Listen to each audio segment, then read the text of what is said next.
The letter was still in her hand when they told her he was dead. Clara Whitmore stood in the middle of Cottonwood Springs, Colorado territory, surrounded by strangers who wouldn't meet her eyes. Dust clung to her dress.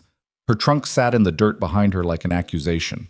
She had sold everything: her mother's ring, her father's watch, the small china set she'd kept since she was 12, to buy a train ticket west and build a life with a man she'd never touched. And he was already in the ground. But what broke her wasn't the grief. It was what the station master said next. Loud enough for the whole platform to hear, loud enough that two women nearby actually laughed. "Well, nobody's coming for you, sweetheart. Guess you're just luggage nobody wants." If you had been standing there, alone, broke, 1,000 miles from home, what would you have done? Before we go further, if stories like this move something in you, stories about real courage, quiet survival, and love that nobody planned for, please subscribe to this channel and follow Clara's journey all the way to the end. Hit the like button and drop a comment telling me what city or country you're watching from. I want to see exactly how far this story travels. Now, let's go back to that platform, because what happened next changed everything. The morning Clara Whitmore left Philadelphia, it was raining, not the soft kind of rain that made people feel poetic. It was the cold, mean kind that soaked through wool and sat against your skin all day. She stood at the corner of Walnut and 3rd with her one trunk, her one traveling bag, and a letter folded so many times it had gone soft at the creases. She'd read it so often she could recite it in the dark. "You will want for nothing, Miss Whitmore. The house is modest but sound. The land is good. I am a man of my word, and I give you mine now. I will take care of you." Nathaniel Pierce had written those words 8 months earlier in response to an advertisement placed by a Philadelphia agency that matched Eastern women with Western men who needed wives. Clara had answered the advertisement not because she was desperate, or at least that's what she told herself. She answered it because her options had quietly run out, one by one, like candles going dark in a row. Her father had died 3 years before, leaving behind more debt than anyone had known about.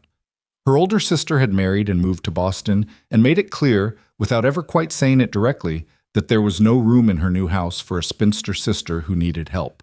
Clara had worked as a seamstress, then as a teacher's assistant at a girls' school, then as a bookkeeper for a dry goods merchant who eventually hired his nephew instead and let Clara go with 2 weeks' wages and a handshake that felt like a dismissal. She was 24 years old and had $31 to her name when she answered Nathaniel Pierce's letter. They wrote for 7 months. His letters were steady and plain-spoken. He told her about the cattle, about the way the sky looked in Colorado in October, about how he'd built the main house with 2 other men over the course of one summer and wasn't entirely satisfied with how the kitchen had turned out, but figured a woman's touch might improve it. He wasn't romantic. He wasn't flowery. He was practical in a way that Clara found, strangely, more trustworthy than poetry. She wrote back honestly, too. She told him she could cook adequately, but not well. She told him she had read more books than most women she knew and hoped that wouldn't bother him. She told him she wasn't afraid of hard work, but that she had never done the particular kind of hard work that frontier life required. She figured it was better to be honest now than embarrassing later.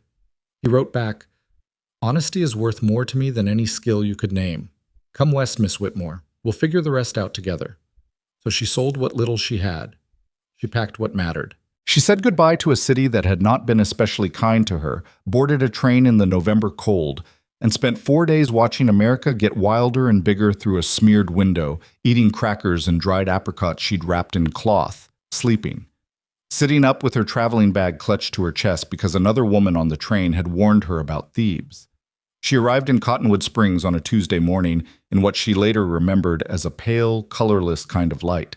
Not quite sunrise and not quite day, everything washed out and flat. She stepped off the train and looked around for a man who matched the description Nathaniel had given her. Tall brown coat, probably a hat. There were several men on the platform who fit that description. None of them moved toward her. She waited. The train left. The platform thinned. A dog crossed from one side to the other and disappeared around the corner of the station building. A woman with 2 children walked past without looking at her. Clara waited another 20 minutes before she approached the station master. A heavy-set man with a ginger mustache and the particular boredom of someone who had seen everything and been impressed by none of it. "Excuse me," she said. "I'm looking for a Mr. Nathaniel Pierce. He was meant to meet me here. The station master's expression did something complicated. His eyebrows went up and then down, and then he looked at her with something she couldn't immediately name. Pity, maybe, or the specific discomfort of someone about to deliver bad news they didn't want to deliver. Nathaniel Pierce, he said. Not a question. Yes, he's a rancher outside. She paused. It felt strange to say it out loud. We were to be married. The station master put down his pen.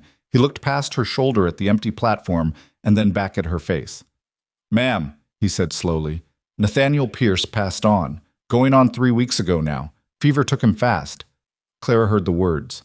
She understood them individually. They simply refused to assemble themselves into meaning for a moment. She stood there while her mind tried to build something out of them that made sense, and couldn't. I'm sorry, she said, which was a strange thing to say, and she knew it, but it was what came out. You're the mail order woman he sent for, the station master said. Still not unkind exactly, but with the flatness of someone stating a fact. Nobody came to tell you. I suppose nobody thought to. Nobody thought to, Clara repeated. You've come a long way for nothing, he said. That's a hard thing. She didn't answer that. She turned around, walked back to where her trunk was sitting on the wooden platform, and sat down on top of it. She sat very straight. She was not going to cry in front of a train station. She had decided this before the station master finished his second sentence, in some automatic, self-preserving way that her body chose before her mind had time to object. A few people were watching her from a respectful distance. A woman in a gray dress whispered something to the woman beside her. An old man with a pipe sat on a bench 10 feet away and watched her openly, without any embarrassment about doing so, the way old men sometimes did. And then the station master came back outside, perhaps to sweep, or perhaps just because standing still felt worse, and said it. Said the thing she had not expected, the thing she would think about for years afterward and still not entirely understand what made him say it the way he did.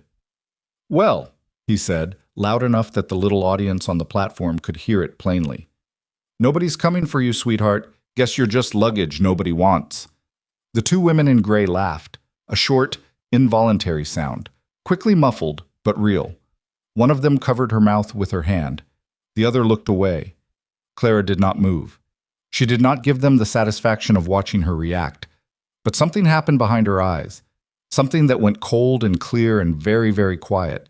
And she made a decision in that moment that she wouldn't fully understand until much later. She was not going to beg. She was not going to weep in public. And she was not going to let this man, this station, this town be the last word written about her life. She picked up her traveling bag, straightened her spine, and looked directly at the station master. Thank you for informing me, she said. Her voice came out steady. She was mildly amazed by this. Is there a hotel in town where a woman might safely stay? He blinked. He had expected tears, probably, maybe a scene. The Caldwell house, he said after a moment, on Birch Street. Mrs. Caldwell's decent.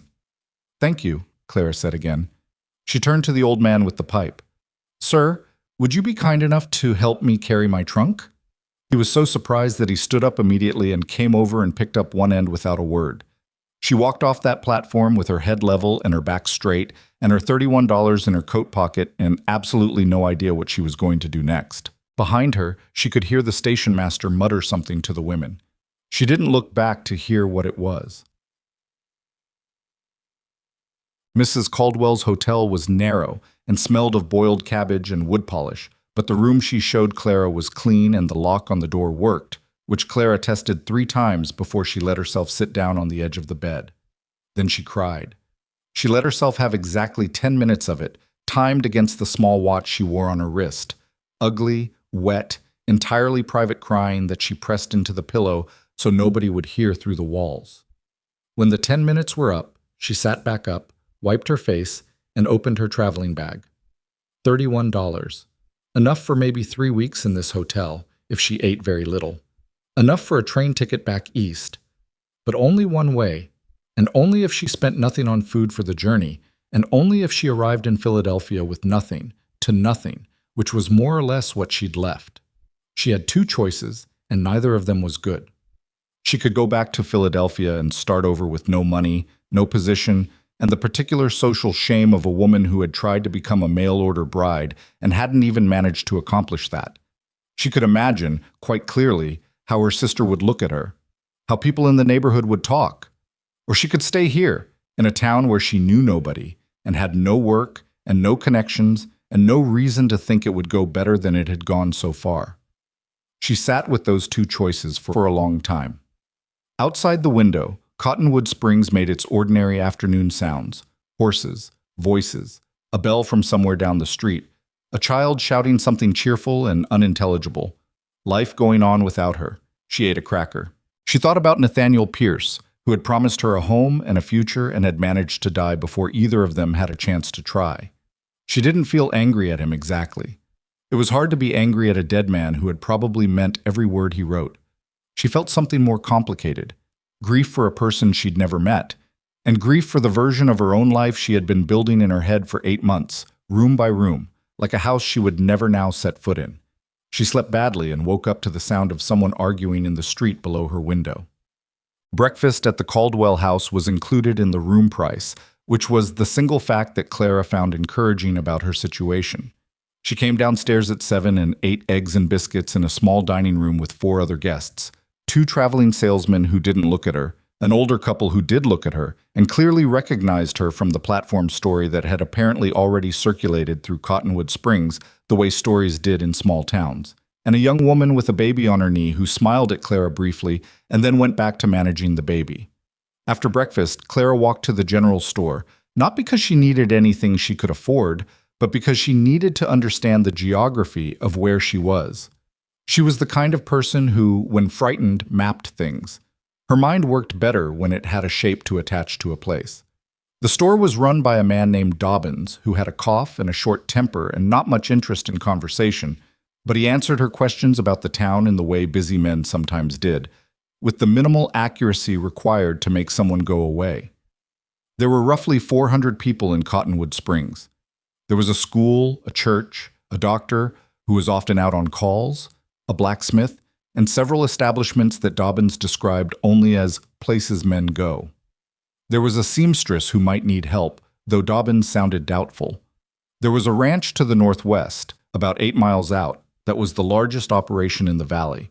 A fellow named Ward, who'd been there nearly 10 years and hadn't needed anything from town in a while. But he'd been coming in more often lately, so maybe something was changing. Clara stored all of this. She thanked Dobbins, bought a small piece of cheese with 15 cents she could not really afford, and walked back toward the hotel. She was crossing the main street when she heard her name. Not her name exactly. She realized a moment later that the station master was not using her name. He didn't know her name. He was using a description. "That's the one," she heard him say to someone. "The Pierce woman. Showed up yesterday expecting a husband and found a grave instead." She kept walking. She had decided to always keep walking. "Miss." This voice was different, lower, behind her and to the right. She turned because something in the tone was not mocking. It was just a plain word, said plainly, by someone trying to get her attention without startling her. The man standing there was perhaps 35, or perhaps older. Weather did things to faces out here that made ages hard to read. He was not especially tall, but he held himself in a way that made him seem it. Brown coat, hat, a face that was neither handsome nor plain, but simply present. The kind of face that looked like it was used to being looked at and didn't much care about it either way. He had one hand on the hitching post beside him, and he was looking at her with an expression she couldn't immediately categorize. "I heard what happened to you," he said, "at the station."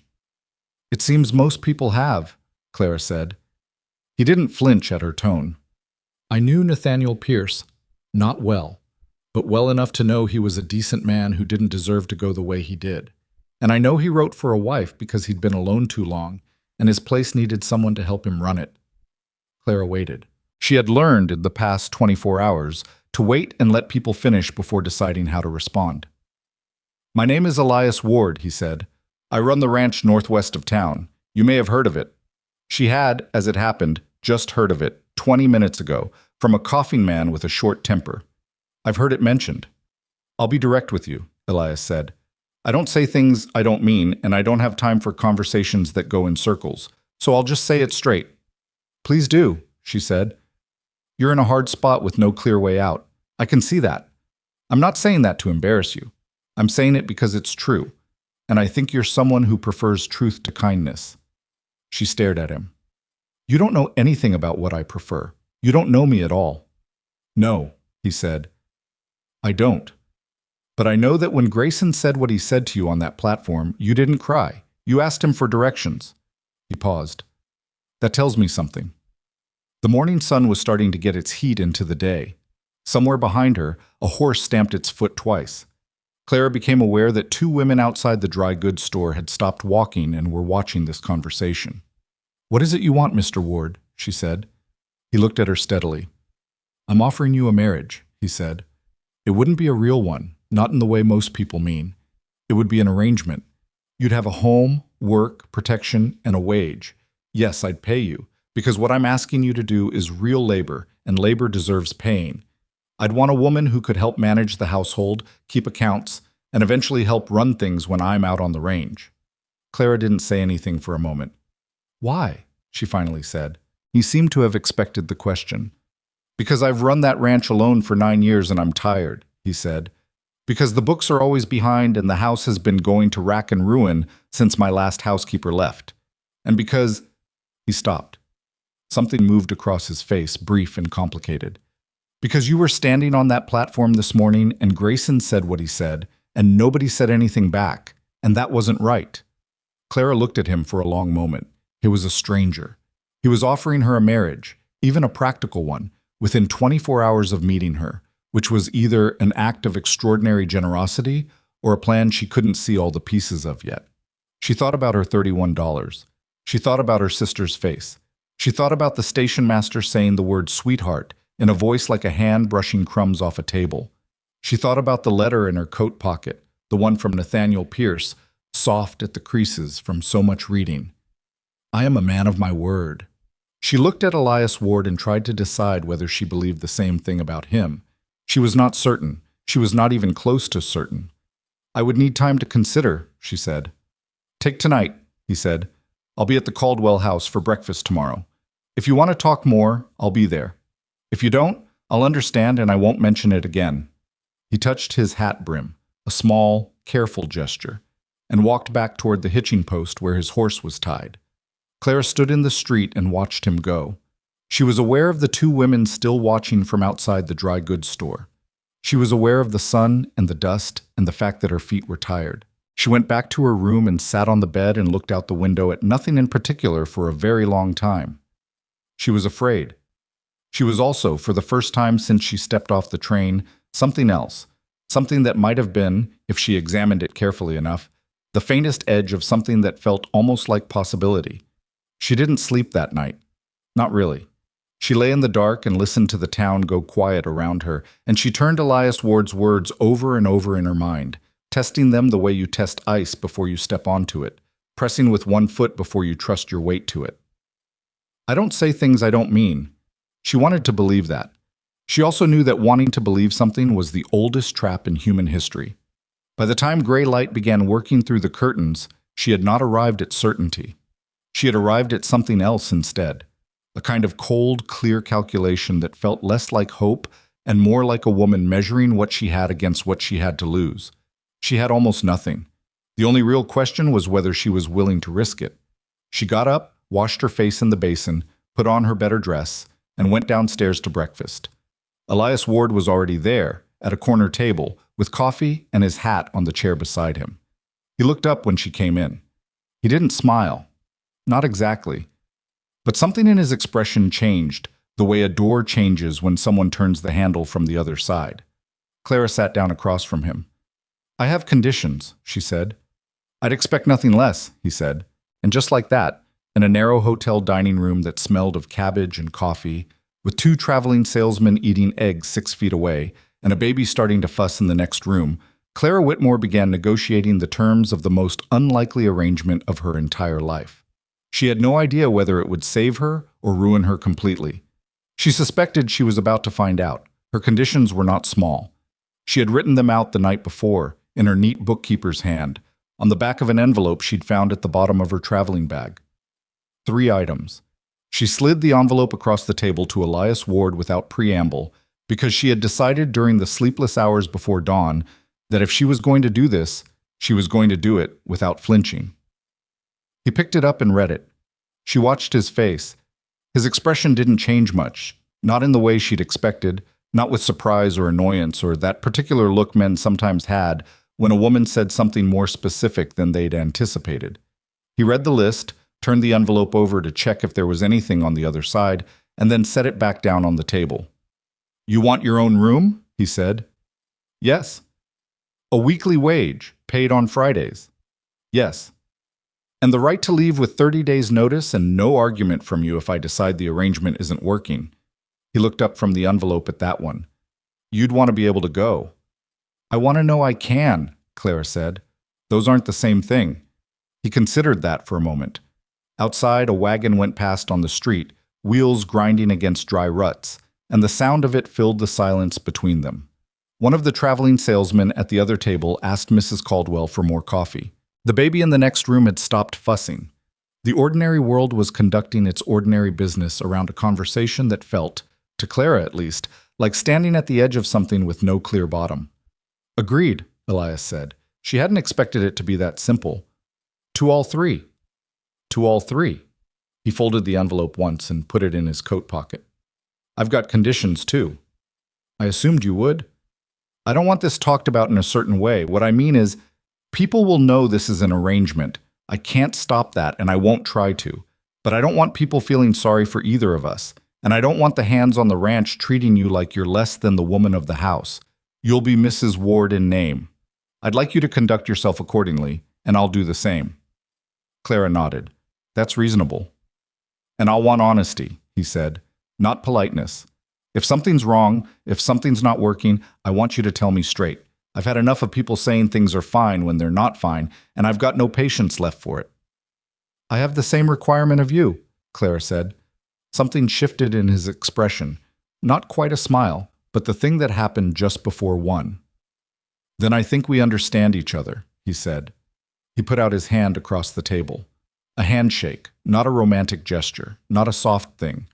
A firm, business-like handshake, the way two people made a deal when they both knew exactly what they were getting into and exactly what they weren't.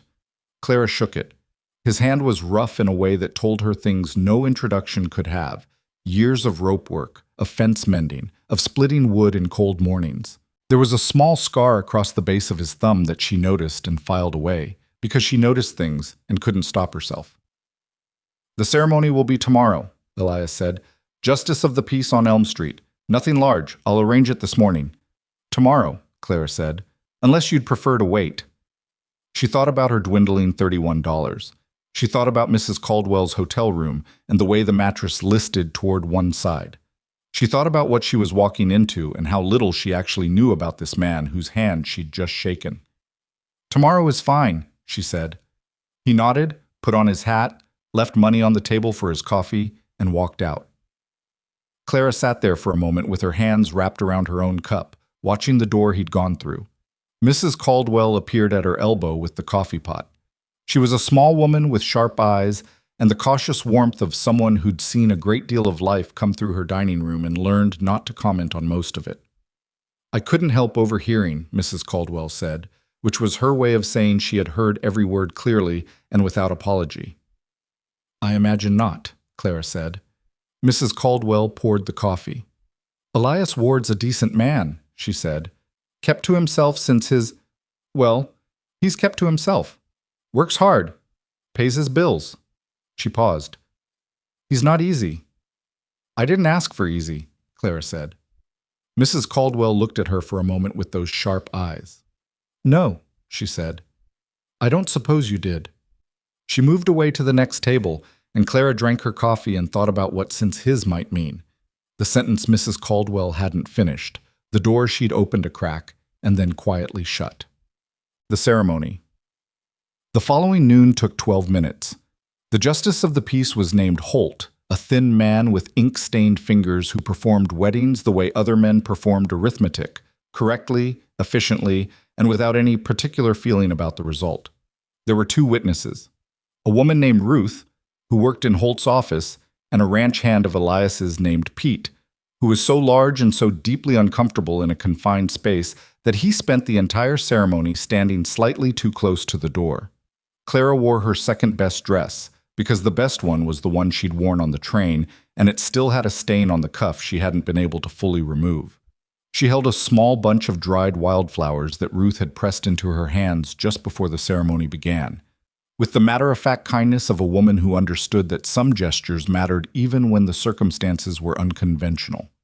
Elias stood beside her in a dark coat that was clean and pressed and slightly too short in the sleeves, which Clara noticed and thought about more than she should have. This man who ran a successful ranch had dressed up for this moment in a coat that didn't quite fit, and she didn't know what to do with that detail. When Holt got to the part about "Do you take this woman?" Elias said, "I do," in the same tone he'd used to say "agreed" over breakfast the morning before. Solid, final. Not romantic and not cold either, just real. When it was Clara's turn, her voice came out steady, which surprised her again. She was going to have to stop being surprised by her own steadiness. It seemed to be showing up when she needed it, and the least she could do was start expecting it. Holt pronounced them married. Ruth clapped twice, then looked slightly embarrassed about it. Pete held open the door. They stepped outside into the afternoon sun, and Clara thought, well, that's done. "You all right?" Elias asked. He was looking at her sideways, that careful, not quite reading look she was starting to recognize. "Yes," she said. "Are you?" He seemed mildly startled by the question, as though he hadn't expected it to be turned back on him. "Yes," he said, after a pause. "I think so." Pete brought the wagon around, and they loaded Clara's trunk into the back, and the three of them drove out of Cottonwood Springs on the northwest road, with the town getting smaller behind them and Clara's new life getting larger in front, which she could not yet see, and which gave her, for the first time in days, a peculiar and not entirely unpleasant feeling of blankness, as if the part of her brain that had been running calculations nonstop for a week had simply, quietly, run out of numbers. The ranch was 8 miles out, which took roughly an hour by wagon on a road that was more of a suggestion than an actual road. A pair of ruts through scrubby grass and scattered rock that Elias navigated without looking at his hands. Pete sat in the back with Clara's trunk and didn't say much, but he pointed out a hawk on a fence post about halfway there and said, "Big one," with the tone of a man sharing something he considered worthwhile. "It is," Clara agreed. Pete seemed satisfied with that. The first thing she saw of the ranch was the fence line, long and straight and recently repaired in some sections, the new wood pale against the older gray posts. Then the outbuildings came into view, then the main house, and Clara looked at it for the first time without letting her expression do anything she didn't intend. It was smaller than she'd imagined. 2 stories, but not wide ones. The porch sagged on one side where a support post had clearly been replaced at some point but hadn't been properly braced afterward. The kitchen garden to the left was more weeds than anything else, the kind of neglect that happened not from laziness, but from a single person having too many things that needed doing and not enough hours to do them. There were cattle in the south pasture. She could hear them before she saw them, a low, rumbling presence on the air. A barn stood behind and to the right, larger than the house, which told her something about where Elias's priorities had lived. A woman came out of the barn as they pulled up. She was perhaps 60, with a weathered face and gray hair pulled back hard, and an expression that Clara could only describe as appraising, the look of someone who made quick judgments and trusted them. "This is May," Elias said. "She runs the kitchen and generally runs everything else when I'm not looking." May looked Clara up and down with the directness of someone who had stopped pretending to be subtle somewhere around the age of 40. "You're smaller than I expected," she said. "I've been told," Clara said. "Can you work?" "Yes." "Can you cook?" "Adequately." May's mouth did something that wasn't quite a smile.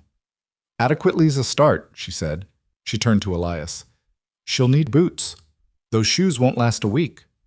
"I know," Elias said. "I'm standing here," Clara said mildly. Both of them looked at her. May's not-quite smile became slightly more definite. "So you are," she said. "Come on then. I'll show you the house." The house was complicated. That was the word Clara settled on after May walked her through it, room by room, with the particular commentary of a woman who had been managing something imperfect for so long. She'd stopped seeing the imperfections except when forced to look at them fresh through someone else's eyes. The kitchen was actually not as bad as Nathaniel's letter had suggested it might be. Or maybe Nathaniel had been comparing it to something worse. The stove was old but functional. The pantry was decently stocked. The problem was organization. Things were stored in a logic that existed only in May's head, and until Clara understood that logic, she would be useless in here. The front room had a fireplace that drew properly, and a pair of good chairs, and a table that was solid enough to do accounts on, which Clara noted. There was a small window that looked out toward the pasture, and the light coming through it in the afternoon was the amber kind that made everything look temporarily more promising than it might deserve. The upper floor had 3 rooms. Elias's room was at the far end, door closed. A second room was being used for storage, full of the compacted clutter of years of deferred decisions. The third room, which Elias had cleared out at some point in the past 24 hours, was Clara's. It had a bed with a good frame and a mattress that didn't list, a washstand, a window, a hook on the wall for her coat. That was all. It was not a beautiful room. It wasn't trying to be. Clara set her traveling bag on the bed and stood there for a moment, alone, while May's footsteps retreated down the stairs. She looked at the window, past the glass.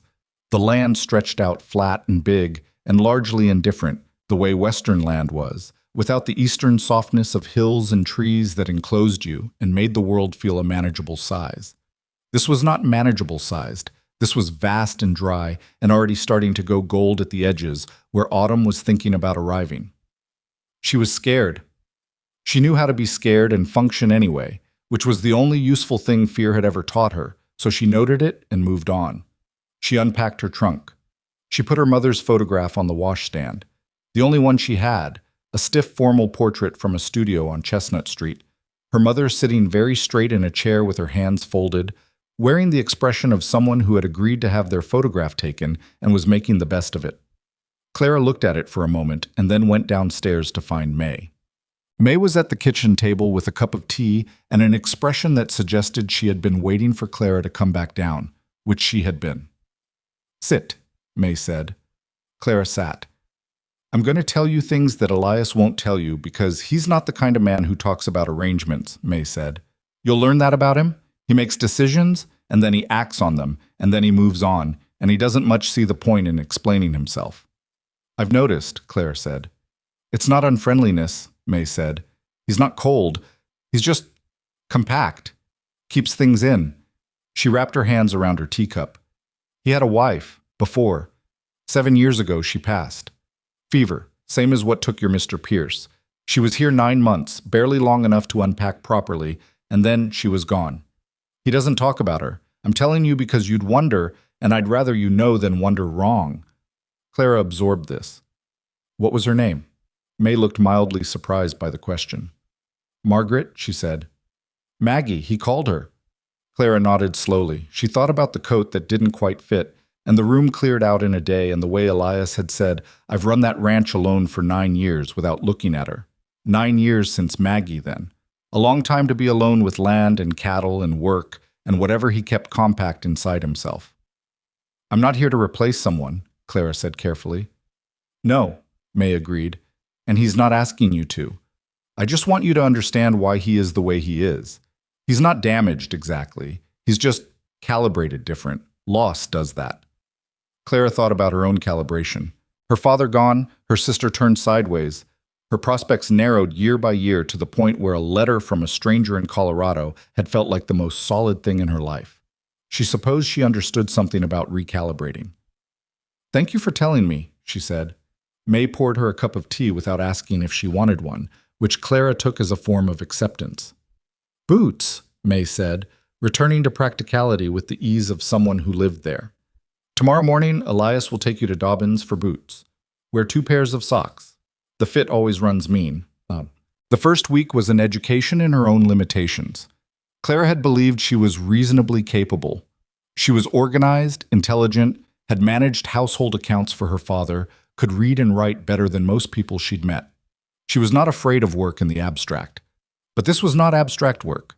This was specific and physical and unforgiving, and it operated on a rhythm she did not know yet, at a pace that assumed you had been doing it for years.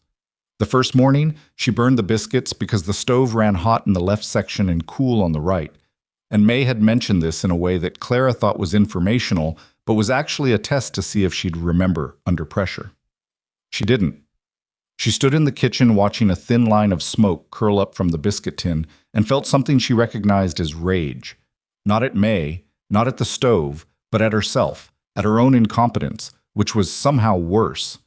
She made a second batch. She paid attention to which side of the stove she was using. The second batch came out acceptable. May, to her credit, said nothing about the first batch. She ate the second batch and nodded and moved on. By the end of the first week, Clara's hands were rough in new places, and she had a blister on her right heel from the boots that had indeed run mean, and she had pulled a muscle in her back doing laundry in a way that city laundering did not prepare you for. She fell asleep each night so completely and so quickly that she stopped having the anxious, circling thoughts that had kept her awake in Philadelphia and in Mrs. Caldwell's hotel. Exhaustion was, in its way, a mercy. She saw Elias at meals. I was not absent exactly, but he was not present in the way she'd expected either. He was a figure who moved through the house at the edges of her day, coming in at noon and at supper, sitting across from her at the table, eating with the focused efficiency of a man with other things on his mind and not much patience for lingering. They talked, not extensively. He would tell her about work on the range in the way that people report on work. Facts, not feelings. And she would ask questions that were sometimes practical and sometimes not. And he would answer them with varying degrees of thoroughness, depending on whether the question surprised him. On the third evening, he came in from the range to find her sitting at the front room table with his account book spread open around her. He stopped in the doorway. "Those are private," he said. His voice was flat in a way she hadn't heard before. Clara looked up. "I know," she said, "but they're also 3 months behind, and there are 2 edition errors in October that have compounded forward, and your feed costs for the fourth quarter are being miscategorized in a way that's going to cause you a problem come tax time." Silence. "You're a bookkeeper," he said. "I was," she said. "I'm also your wife, and your books are in my name now too, and I'd rather fix a problem I can see than let it get larger." She paused. "I would have asked first, but you weren't here, and I'm not the kind of person who waits when I can be doing something useful." He came into the room slowly, pulled out the chair across from her, sat down, and looked at the books. He looked at her. He looked at the books again. "Show me the edition errors," he said. She showed him. He followed her pencil across the numbers, and she could see him going back through it in his head, not doubting her, exactly, but verifying the way a careful man verified, which she respected more than blind trust. "You're right," he said. "I know," she said. Something happened in his expression that she was starting to learn to read.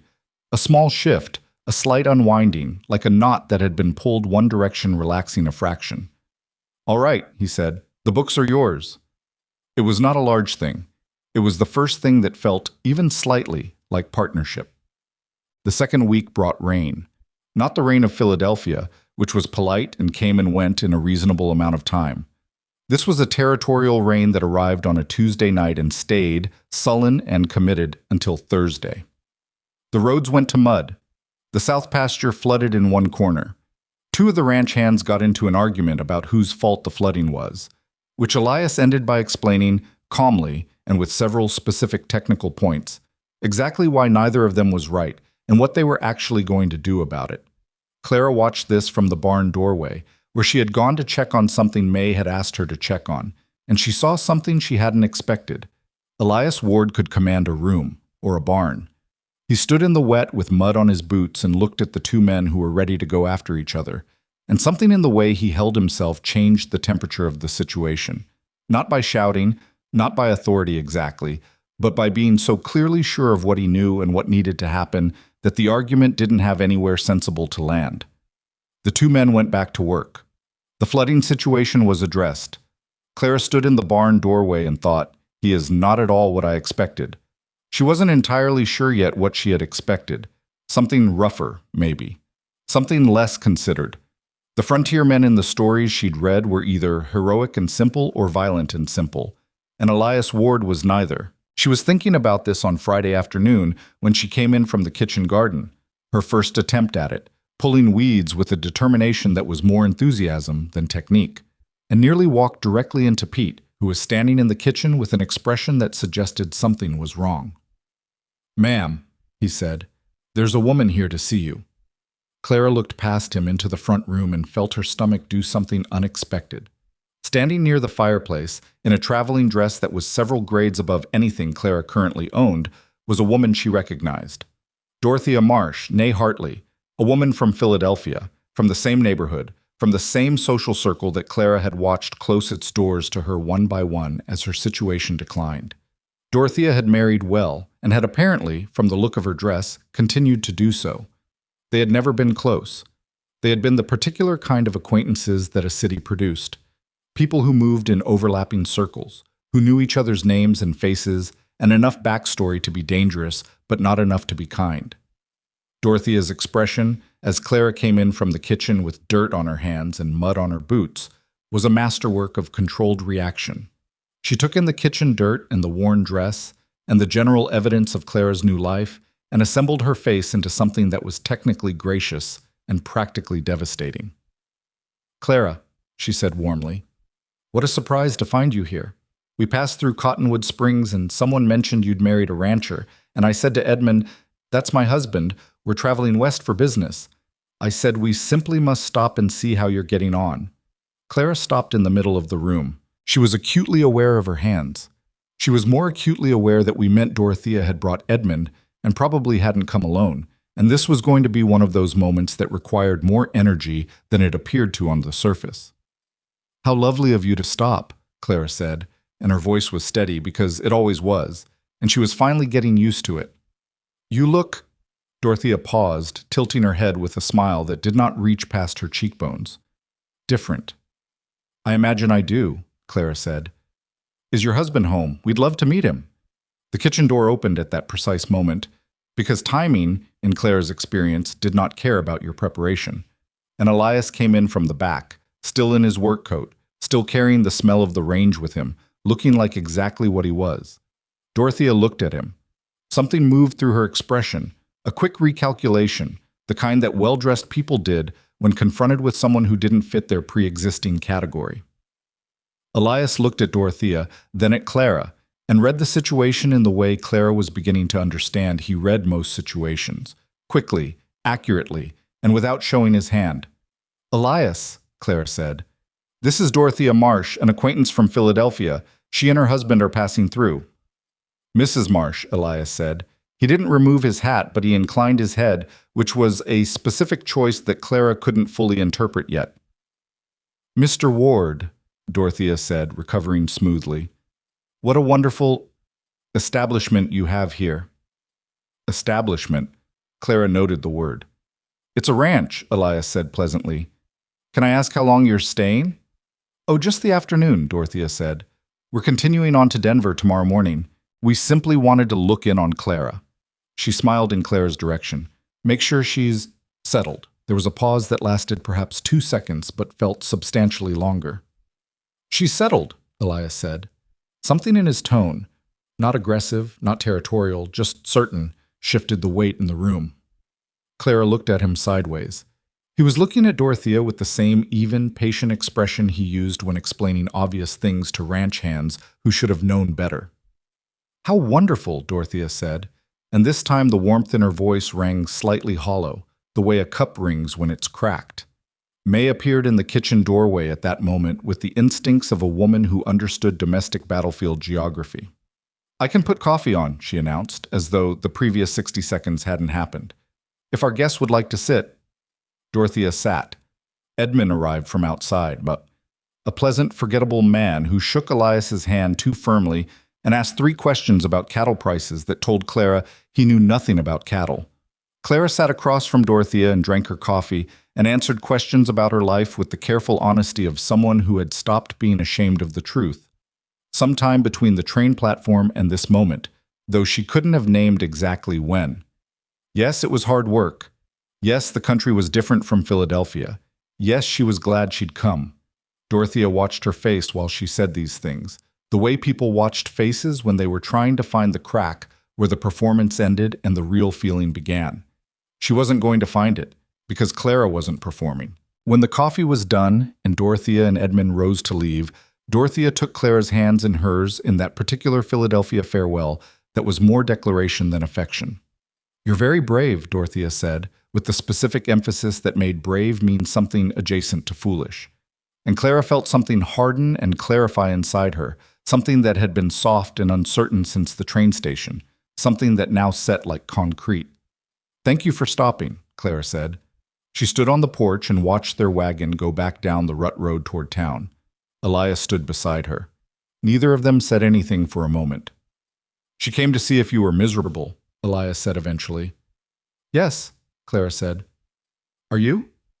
Clara thought about it. She thought about burned biscuits and aching back muscles and dirt under her fingernails and a room with one hook on the wall and books with addition errors and a man she didn't entirely understand standing beside her asking a direct question. "No," she said, and meant it, which was the thing that surprised her most. Elias looked at her for a moment in that sideways way. Then he went back inside, and Clara stayed on the crooked porch a moment longer, looking at the road where Dorothea's wagon had disappeared, and felt something that took her a minute to name. It wasn't triumph. It was simpler than that. It was just the solid, particular feeling of knowing exactly where you were and finding that it was enough, more than enough, which was not the same as being happy, but was in some ways more useful. She went back inside. There was still supper to start, and the garden weeds she hadn't finished, and a question in Elias's accounts about a payment from September that she needed to ask him to clarify. She had work to do. It turned out that was not a complaint. 3 weeks after the Marsh visit, the first real crisis arrived. It came in the form of a man named Harlan Briggs, who rode onto the Ward ranch on a cold morning with 2 other men behind him, and the particular ease of someone who had decided ahead of time that he was going to get what he came for. Clara was in the kitchen when she heard the horses. May went to the window first, and Clara watched May's face go carefully neutral in the way it went when things required managing. "Briggs," May said, just the one word, and went back to the stove. Clara went to the window. The man in front was heavy-set, with a large hat and a red face, and the posture of a man who had spent a long time being the biggest thing in most rooms and expected to continue. His 2 companions sat their horses slightly behind and to either side, which was a specific formation that Clara had enough sense to recognize as intentional. Elias came out from the barn. He stood in the yard and waited for Briggs to come to him, which was another specific choice, and Clara found herself noting it with a focus that surprised her. She opened the back door quietly and moved to a position near the corner of the house where she could hear. "Ward," Briggs said from his horse. He didn't get down. "I'll keep this short. The north pasture. Your fence line runs wrong. My surveyor says 300 feet of your fence is sitting on my land, and I want it moved." "Your surveyor's wrong," Elias said. His voice was the same even thing it always was. "The survey was done in 1869 and registered. The line hasn't moved." "My surveyor disagrees." "Then your surveyor should look at the registered documents at the county office." Briggs leaned forward slightly in the saddle. "I'm not interested in documents," he said. "I'm interested in the north pasture, which my family has been grazing since before you arrived here, Ward, and I'd like to continue grazing it." "Then you should have bought it when it was available," Elias said. "I did." Something shifted in Briggs's face. A controlled movement that was not quite anger but was the container that anger was being kept in, and the container was beginning to look strained. "I'm going to be direct with you," he said. "I'd appreciate it. Move the fence, or I'll move it for you." A silence stretched between them that was full of the wind and the distant sound of cattle and Clara's own heart, which was going at a pace she didn't entirely sanction. "You'll do no such thing," Elias said. "And if you ride onto my land again with men behind you like this, I'll have the sheriff out here before noon." Briggs looked at Elias for a long, flat moment. Then he looked at the house. Clara stayed very still at the corner of the wall. His eyes moved over the house without landing on her, or perhaps he didn't see her. Either way, he looked at the house the way a man looked at something he was calculating the value of. "Nice place," Briggs said. "Be a shame if things got difficult for you out here." He pulled his horse's head around. "Think about the fence, Ward." He rode out. His 2 men followed. Elias stood in the yard and watched them go, not moving until they were clear of the gate. Then he turned toward the house, and he stopped when he saw Clara at the corner. They looked at each other. "How much of that did you hear?" he asked. Most of it, she said. He nodded once. He didn't seem angry that she'd listened. He came up onto the porch and stood there for a moment with his hands on the railing, looking out at the road where Briggs had gone. Is he dangerous? Clara asked. Elias thought about this with the seriousness of a man who didn't traffic in dramatic overstatement. He's serious, he said finally, which is not the same thing, but it's not nothing either. Has this happened before, the fence dispute? He mentioned it last spring, sent a letter. I had my attorney respond. He paused. I didn't think he'd come in person with riders. He's escalating, Clara said. Elias looked at her sideways. Yes, he said. What are you going to do? Talk to the sheriff, document everything. Make sure the surveying records are somewhere more than one person knows about. He was quiet for a moment. And not move the fence. No, Clara agreed. Don't move the fence. He looked at her. The full look, not the sideways one, which she'd noticed he reserved for moments when he was actually paying attention instead of just being present. You're not frightened, he said. It wasn't quite a question. I am, she said honestly. I'm just also thinking about what to do about it. Something in his face shifted again, that small, unwinding thing that she was getting better at recognizing. He looked back out at the road. All right, he said quietly, and she wasn't entirely sure if he was talking to her or to himself or to something she couldn't see. But she thought, and she stored this thought carefully, the way she stored details she wasn't sure what to do with yet. She thought that something between them had changed in the past 10 minutes, standing on a crooked porch in the cold, both of them watching a problem right away on a horse. Not fixed, not simple. Nothing about any of this was simple, but different in some specific and not entirely definable way from what it had been before. The sheriff came out 2 days later. His name was Aldous Cray, a tall man with a gray mustache who had the measured unhurriedness of someone who had learned over many years in his particular line of work that arriving at a situation too fast usually made it worse. He rode out on a Thursday morning, tied his horse at the post, and accepted May's coffee with the gratitude of a man who had been in the saddle since before breakfast. Elias laid out the situation at the kitchen table while Clara sat to one side with the account books and the correspondence files she had organized in the weeks since taking over the paperwork. She had pulled the original survey documents and made a clean copy of the property boundaries in her own hand, with notes on dates and registration numbers, because she had found, in her years of bookkeeping, that the person who arrived with the clearest documentation usually left the room with the most ground. Cray listened to Elias with his hat on his knee and his coffee going slowly cold and his eyes moving between Elias's face and the papers Clara had laid out. Briggs has been pushing at the edges of things for 3 years, Cray said when Elias finished. I won't pretend otherwise. He moved a fence line on the Ketterly farm last spring, and Ketterly let it go because Ketterly was tired and didn't want the trouble. He looked at the survey copy Clara had made. This is good work, he said, and it was directed at her, not at Elias, which she noted. Thank you, she said. He came with 2 riders, Elias said. That's not a property dispute anymore. That's something else. I know what it is, Cray said. I was quiet for a moment, turning his hat brim slowly through his fingers. I'll pay a visit to Briggs. Make clear that any action against the fence line or against anyone on this property will be dealt with legally and promptly. That's what I can do. He looked up at Elias. What I can't do is station a man out here, and I want you to know that so you can make your own plans accordingly. Understood, Elias said. How many hands do you have working the ranch? 4 regular. Pete, Daniel, the Hollis brothers. Any of them steady under pressure? All of them, Elias said, and said it without pause, which told Clara he meant it. Cray nodded, put his hat back on, and stood. He shook Elias's hand. He looked at Clara again. Mrs. Ward, he said, it's good that you're here. A man alone on a disputed property is a different situation than a family with roots down. Clara thought about what roots down meant and whether she qualified. She thought it was probably not the moment to explore the philosophical edges of that question, so she thanked the sheriff and showed him to the door and watched him ride back toward town.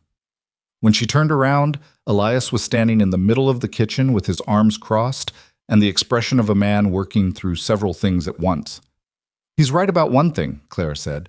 Briggs picked his timing. He waited until after you'd been seen in town with a wife before he made his move in person. Elias looked at her. What makes you say that? Because men like Briggs calculate, she said. He came to see what you'd become. A man with a wife in a more settled situation has more to lose than a man alone, which means he's either easier to threaten or harder to fight, depending on the wife. She paused.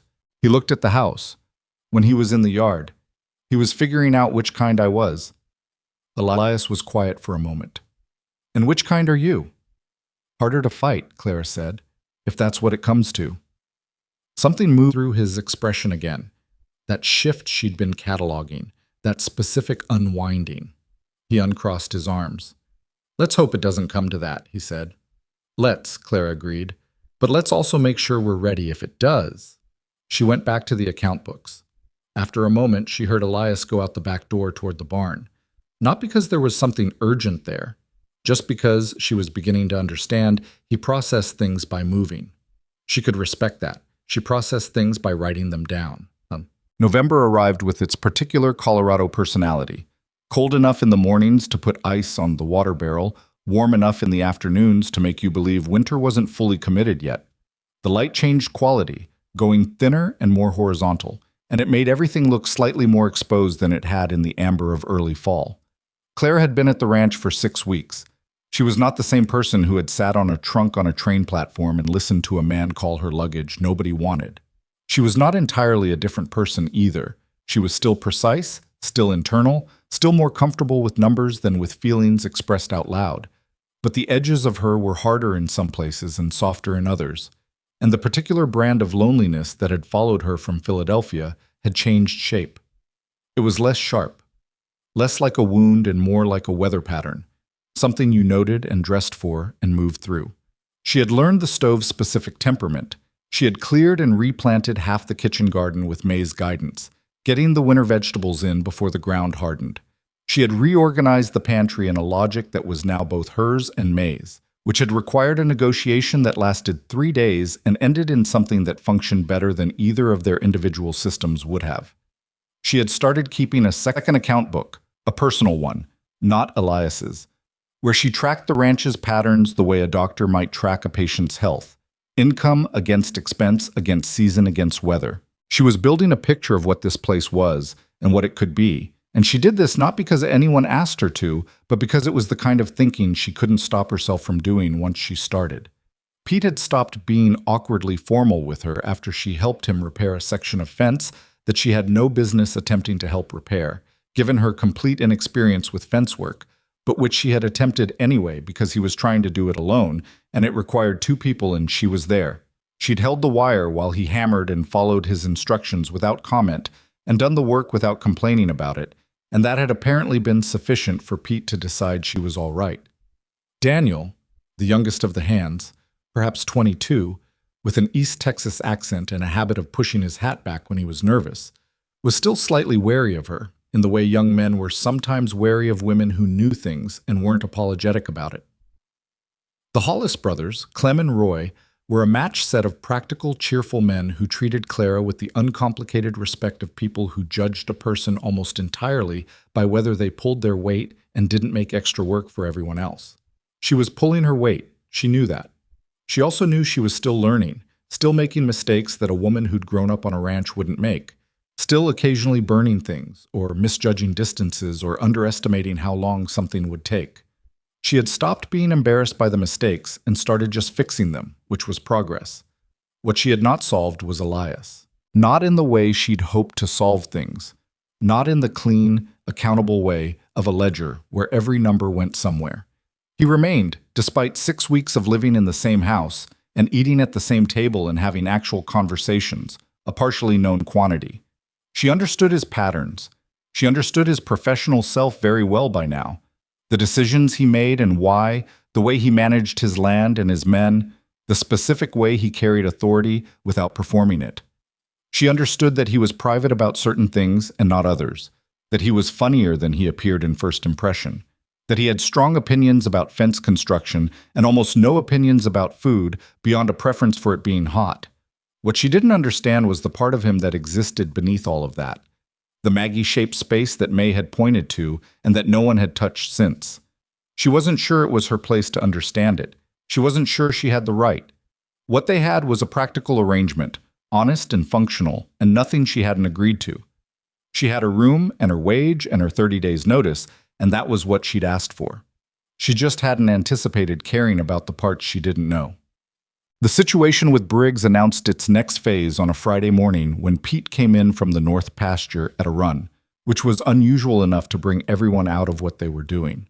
A section of the fence line, 40 feet of it, along the northernmost edge of the Ward property, had been cut and pulled down overnight. Clean cuts, not weather damage. The posts had been yanked out of the frozen ground, not rotted out. Someone had done it deliberately and had taken some time about it. Elias stood at the edge of the break and looked at it for a long time without saying anything. Clara stood beside him. She had come out when Pete came in, and Elias hadn't told her to stay at the house, so she hadn't. The pulled posts lay at irregular angles in the frost-stiff grass. Beyond the gap, Briggs's land rolled away flat and silent and innocent-looking under the November sky. "He's testing the response time," Elias said finally. "Yes," Clara said. "He wants to know if we'll fix it and say nothing, or fix it and escalate. If we fix it and say nothing, he'll do the next section within the week. And if we escalate," Clara thought through it. "He knows Cray came out. He knows we're documenting. He's trying to find the point where it costs us more to fight than to give in." Elias looked at her. "You've thought about this." "I think about things," she said. "It's a failing sometimes." He almost smiled. Not quite, but nearly. Then he looked back at the gap in the fence. "We fix it, we document it, and we ride to Cray today, not tomorrow." "Agreed," she said. "And I'll write it all down. Date, time, description, photographs if we can get them." He turned toward her. "Can we?" She had a thought. "Mrs. Caldwell's husband has a camera and photographs the town for the county records. I could ask."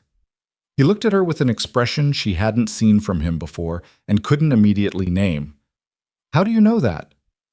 "Mrs. Caldwell told me things," Clara said. "She talks when she pours coffee and I listen." Elias was quiet for a moment. "Ride with me to Cray's office this afternoon," he said. It wasn't quite a question. "Yes," she said. They fixed the fence that morning, all hands, working fast in the cold, the frozen ground making the post setting a misery. Clara brought coffee out at mid-morning in the big pot and didn't make a speech about it, just put it down on the wagon gate and went back to what she was doing, which was holding wire while Clem hammered because Pete had cut his hand on a barb and May had taken him inside to deal with it. By noon, the fence was back up. By 2 in the afternoon, Clara and Elias were on the road to town. They rode together, which they hadn't done before, but not just the two of them, not for any distance. Pete usually drove the wagon on errands. This time Elias had saddled both horses, and Clara had looked at her horse, a steady bay mare named Ida, who had been patiently tolerating Clara's improving but still imperfect horsemanship for 6 weeks, and had gotten on without comment. They rode at a pace that allowed conversation but didn't require it, and for the first mile or so they didn't have it. The land was still and cold, and the sky was the particular November blue that had no warmth in it at all. Clara could see her breath. Ida's hooves on the road made a dull, rhythmic sound. "Can I ask you something?" Clara said. "You can ask," Elias said, which she had learned was his way of saying yes without making guarantees about the answer. "Briggs," she said, "has he been after this land since before you married? Since before I arrived?" "He made noise last spring," Elias said. "I told you that." "I know, but I mean before that. How long has he wanted the north pasture?" Elias rode for a moment. "Since I bought it," he said. "He wanted it then. He made an offer on it before I did, and the previous owner sold to me instead, which Briggs took as a personal matter." He paused. "He's been waiting for me to have a bad enough year that I'd sell." "Has any year been bad enough?" "No." "Then his patience has been running out," Clara said. "That's why he moved now. Not because anything changed in the property situation, because he changed. He's run out of waiting, and he's decided to try something different." Elias was quiet for a long moment, long enough that Clara thought maybe she'd overstepped, said too much, analyzed something she hadn't been asked to analyze. "I think you're right," he said. She exhaled slowly. I could be wrong. You could be, he agreed, but I don't think you are. He looked sideways at her. The full look, the paying attention one. You should have been a lawyer. Women aren't lawyers, she said. I know, he said. I'm saying you should have been one anyway. It was such a specific, matter-of-fact thing to say. Not flowery, not a flattery, just a plain statement of what he thought. And Clara felt it do something in her chest that she decided not to examine immediately. She looked at the road ahead instead. I was a bookkeeper, she said. I thought in numbers instead of words. You think in both, he said. Anyone who's talked to you for more than 10 minutes knows that. She didn't answer that. The town came into view ahead of them, and they rode on. Cray took the documentation seriously. He took the fence vandalism as a formal report, wrote it down in his ledger, and told them he'd be riding out to Briggs's property himself that afternoon. This becomes criminal the moment someone pulls down a legal fence line, Cray said. He knows that. He's pushing to see if I'll treat it that way. Will you? Clara asked. Cray looked at her. He'd done that the first visit too. Looked at her with the assessment of someone recalibrating. She was used to it. Yes, he said. I will. On the way out of Cray's office, they stopped at the general store because Clara needed lamp oil and Elias needed a particular size of nail that Pete had used the last of. Dobbins, as usual, had everything they needed and the minimum amount of friendliness required to hand it over. As Clara was paying, a woman came in behind them. Clara heard Elias go quiet in a specific way before she turned around. The woman was perhaps 45, with dark hair gone partially gray and a face that was handsome and tired in equal measure. She was well-dressed for Cottonwood Springs, not Dorothea Marsh levels of Philadelphia well-dressed, but carefully put together, which read as effort. She stopped when she saw Elias. Elias? She said. Virginia, he said. His voice was entirely level, which Clara had come to understand was not the same as him feeling entirely level. I heard about the fence, Virginia said. She addressed this to Elias as though Clara wasn't standing 3 feet away. News travels, Elias said. Harlan is… She stopped, started again. He's not thinking clearly about this, about a lot of things lately. She glanced at Clara briefly, a look that contained several layers of meaning, and then back to Elias. I'm sorry for the trouble he's causing. You don't need to apologize for your brother, Elias said. Virginia's mouth compressed slightly. No, she said. I suppose I don't. She looked at Clara again, more directly this time. You must be Mrs. Ward. I'm Virginia Briggs. Clara, she said. I'm sorry we're meeting this way. Something moved through Virginia Briggs's expression, surprise, maybe, at the lack of hostility. So am I, she said, and meant it, which Clara could tell. Virginia left. Elias picked up his nails from the counter. Clara picked up her lamp oil. They walked to the horses without talking.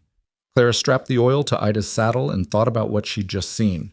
The specific look on Elias's face when Virginia walked in, the careful flatness of it, the controlled quality. She's Briggs's sister, Clara said, more to confirm what she'd already understood than to actually ask. Yes, Elias said. He was checking his horse's girth strap in a way that did not require as much checking as he was giving it. How well do you know her? A pause. Well enough, he said. She was here when Maggie was sick. She helped. He said it the way you said something that was both simple and not simple at all. A fact carrying weight. Clara absorbed this.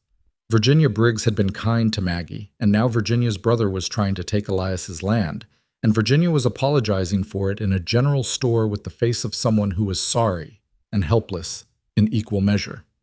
It was a complicated geometry, and Clara could feel all the angles of it. She's caught between them, Clara said. She usually is, he said. He got on his horse. Clara got on Ida. They rode out of town on the same road they'd come in on, the afternoon light thinning toward gold and the shadows starting to stretch. What happened 2 weeks later was the kind of thing that didn't give you time to think. It was a Saturday, the middle of the afternoon, and most of the hands were in the south pasture moving cattle. May had gone to town for supplies.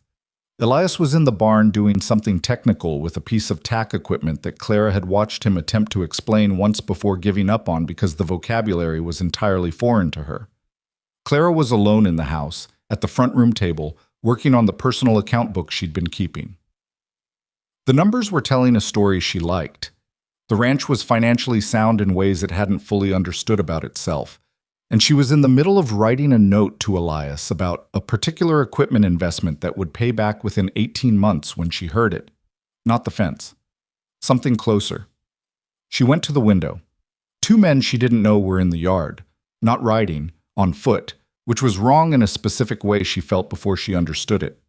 They were moving toward the barn, not toward the front door, toward the barn where Elias was. She moved fast and quiet out the back of the house because she had grown up in a city and she knew, in the animal way that living in close proximity to danger teaches you, that announcing yourself before you understood a situation was a mistake. She came around the far side of the barn to where the side door was. Through the wall she could hear voices, Elias's, flat and controlled, and two others she didn't recognize.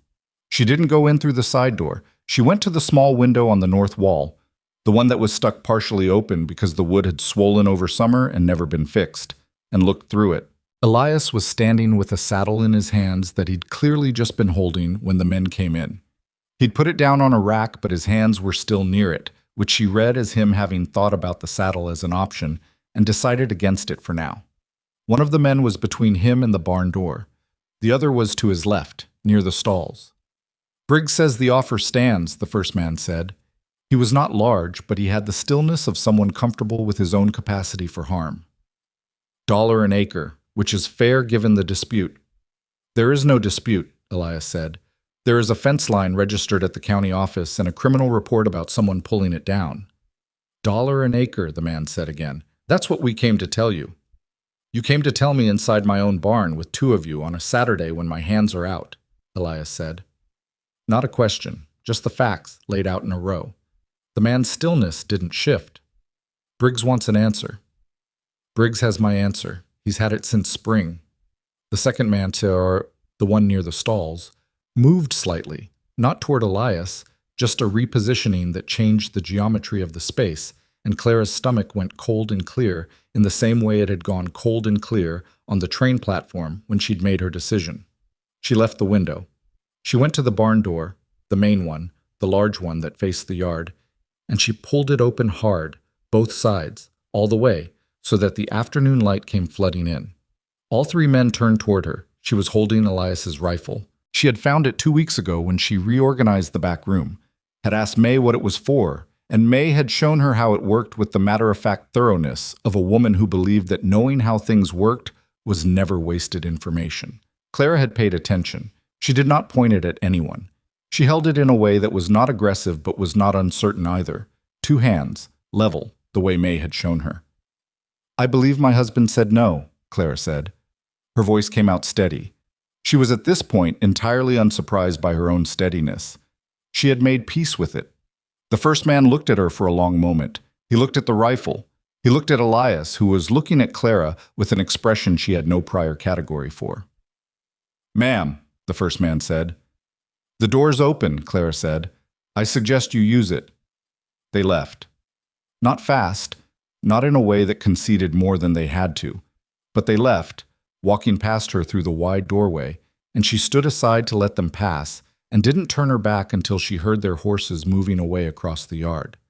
Then she lowered the rifle, which was heavier than it looked, and her arms were shaking slightly from the weight and from something else that she wasn't ready to call by name yet. Elias crossed the barn to her. He stopped when he was close enough that she had to look up at him. "Are you all right?" he asked. His voice was different, not flat, not controlled, something underneath it that she hadn't heard before. "Yes," she said. "Are you?" He looked at her for a long moment. He reached out and took the rifle from her carefully, fingers wrapping over her hands for a moment before she let it go. And she felt the warmth of his hands through the cold she hadn't realized had gotten into her fingers. "Where did you learn to hold it like that?" he said. "May," she said. Something passed through his face that she thought afterward might have been the closest thing to undone she'd ever seen him come. "Clara," he said, just her name. Not her married name, not Mrs. Ward, just the name she'd had her whole life, said in a way that was not like any of the ways anyone had ever said it before. She didn't say anything. She wasn't sure there was anything to say that wouldn't make the moment smaller. He turned away first. He went to the barn door and looked out at the yard where the two men had gone, checking, the way a person checked when they needed something to do with their eyes. "I'll ride to Cray today," he said. "Yes," she said. "This isn't going to end quietly." "I know," she said. "I never thought it would." He was quiet for a moment. The barn smelled of hay and horses and cold air coming through the open door. Outside, somewhere in the south pasture, she could faintly hear cattle. "I didn't think you were the kind of woman who carried a rifle," he said. Not an accusation, just an observation, the way he observed things. "I wasn't," Clara said. "I'm becoming one." He turned back to look at her, and she saw it again, the thing she didn't have a category for, the expression that didn't fit any of the ones she'd catalogued over their weeks together. It was open in a way his face usually wasn't, and it lasted only a moment before he brought the careful control back, like a curtain drawn, not from coldness, but from habit. "Thank you," he said. It was quiet and it was real, and she understood exactly what it cost him to say it, that simply. "You're welcome," she said. She put her coat back on and walked back to the house. She sat down at the front room table and looked at the account book and the numbers she'd been adding up and the note she'd been writing to Elias about equipment returns. Her hands were still shaking slightly. She pressed them flat on the table and breathed until they stopped. Then she picked up her pencil and finished the note. Cray arrested one of the men the following week. The still one, the one who'd been between Elias and the door. It turned out he was known in 2 other counties for precisely this kind of errand, and Cray had been wanting a reason to hold him that would stick. Clara's account of the barn visit, written that same afternoon in her precise bookkeeper's hand with times and descriptions and the specific words used, gave Cray more than enough. The second man left the territory. Nobody knew where Briggs was for 3 days after the arrest, which made Elias quiet in a way that had a different quality than his usual quiet, watchful rather than settled. It was during those 3 days that Clara found Maggie's things. She wasn't looking for them. She was in the storage room, the second room upstairs, the one Elias had been meaning to clear and hadn't, going through boxes of old account records that she'd been meaning to sort for weeks. She was methodical about it, working through one box at a time, and she almost missed it because it was underneath a stack of old cattlemen's almanacs that had accumulated since the early 70s. A small wooden box, not locked, with a woman's handwriting on a card attached to the top. M.W. in ink that had gone brown with time. She sat back on her heels and looked at it for a moment. She put it to one side and kept working. She was not going to open it. She was not going to move it. She was going to finish sorting the almanacs, and then she was going to tell Elias the box was there and let him decide what to do with it, which is what she did that evening at supper, as quietly and directly as she could manage. "In the storage room," she said, "on the left side. I thought you should know it was there." Elias went very still. May, who was at the stove, didn't turn around but became very attentive to whatever she was doing. "All right," Elias said, after a pause that lasted a breath too long. "I'll leave it exactly where it is," Clara said, "or move it wherever you want, whichever is easier." "Leave it," he said. He stopped. "I'll go through it. When I'm ready." "Take your time," Clara said, and meant it with no subtext, no angle. She meant exactly that, and she wanted him to understand that she meant exactly that. He looked at her across the table with those eyes that she'd spent weeks learning to read. She still didn't know, fully, what she was reading, but she knew he heard what she'd said. They finished supper. Elias went to his room. May washed up without commenting, which was its own kind of comment. Clara sat by the fireplace for a while with the account book on her knee, not really writing, just sitting, and thought about wooden boxes and initial cards, and 9 years and what it meant to carry something for that long and not have anyone to hand it to. She thought about her mother's photograph on the washstand in her room.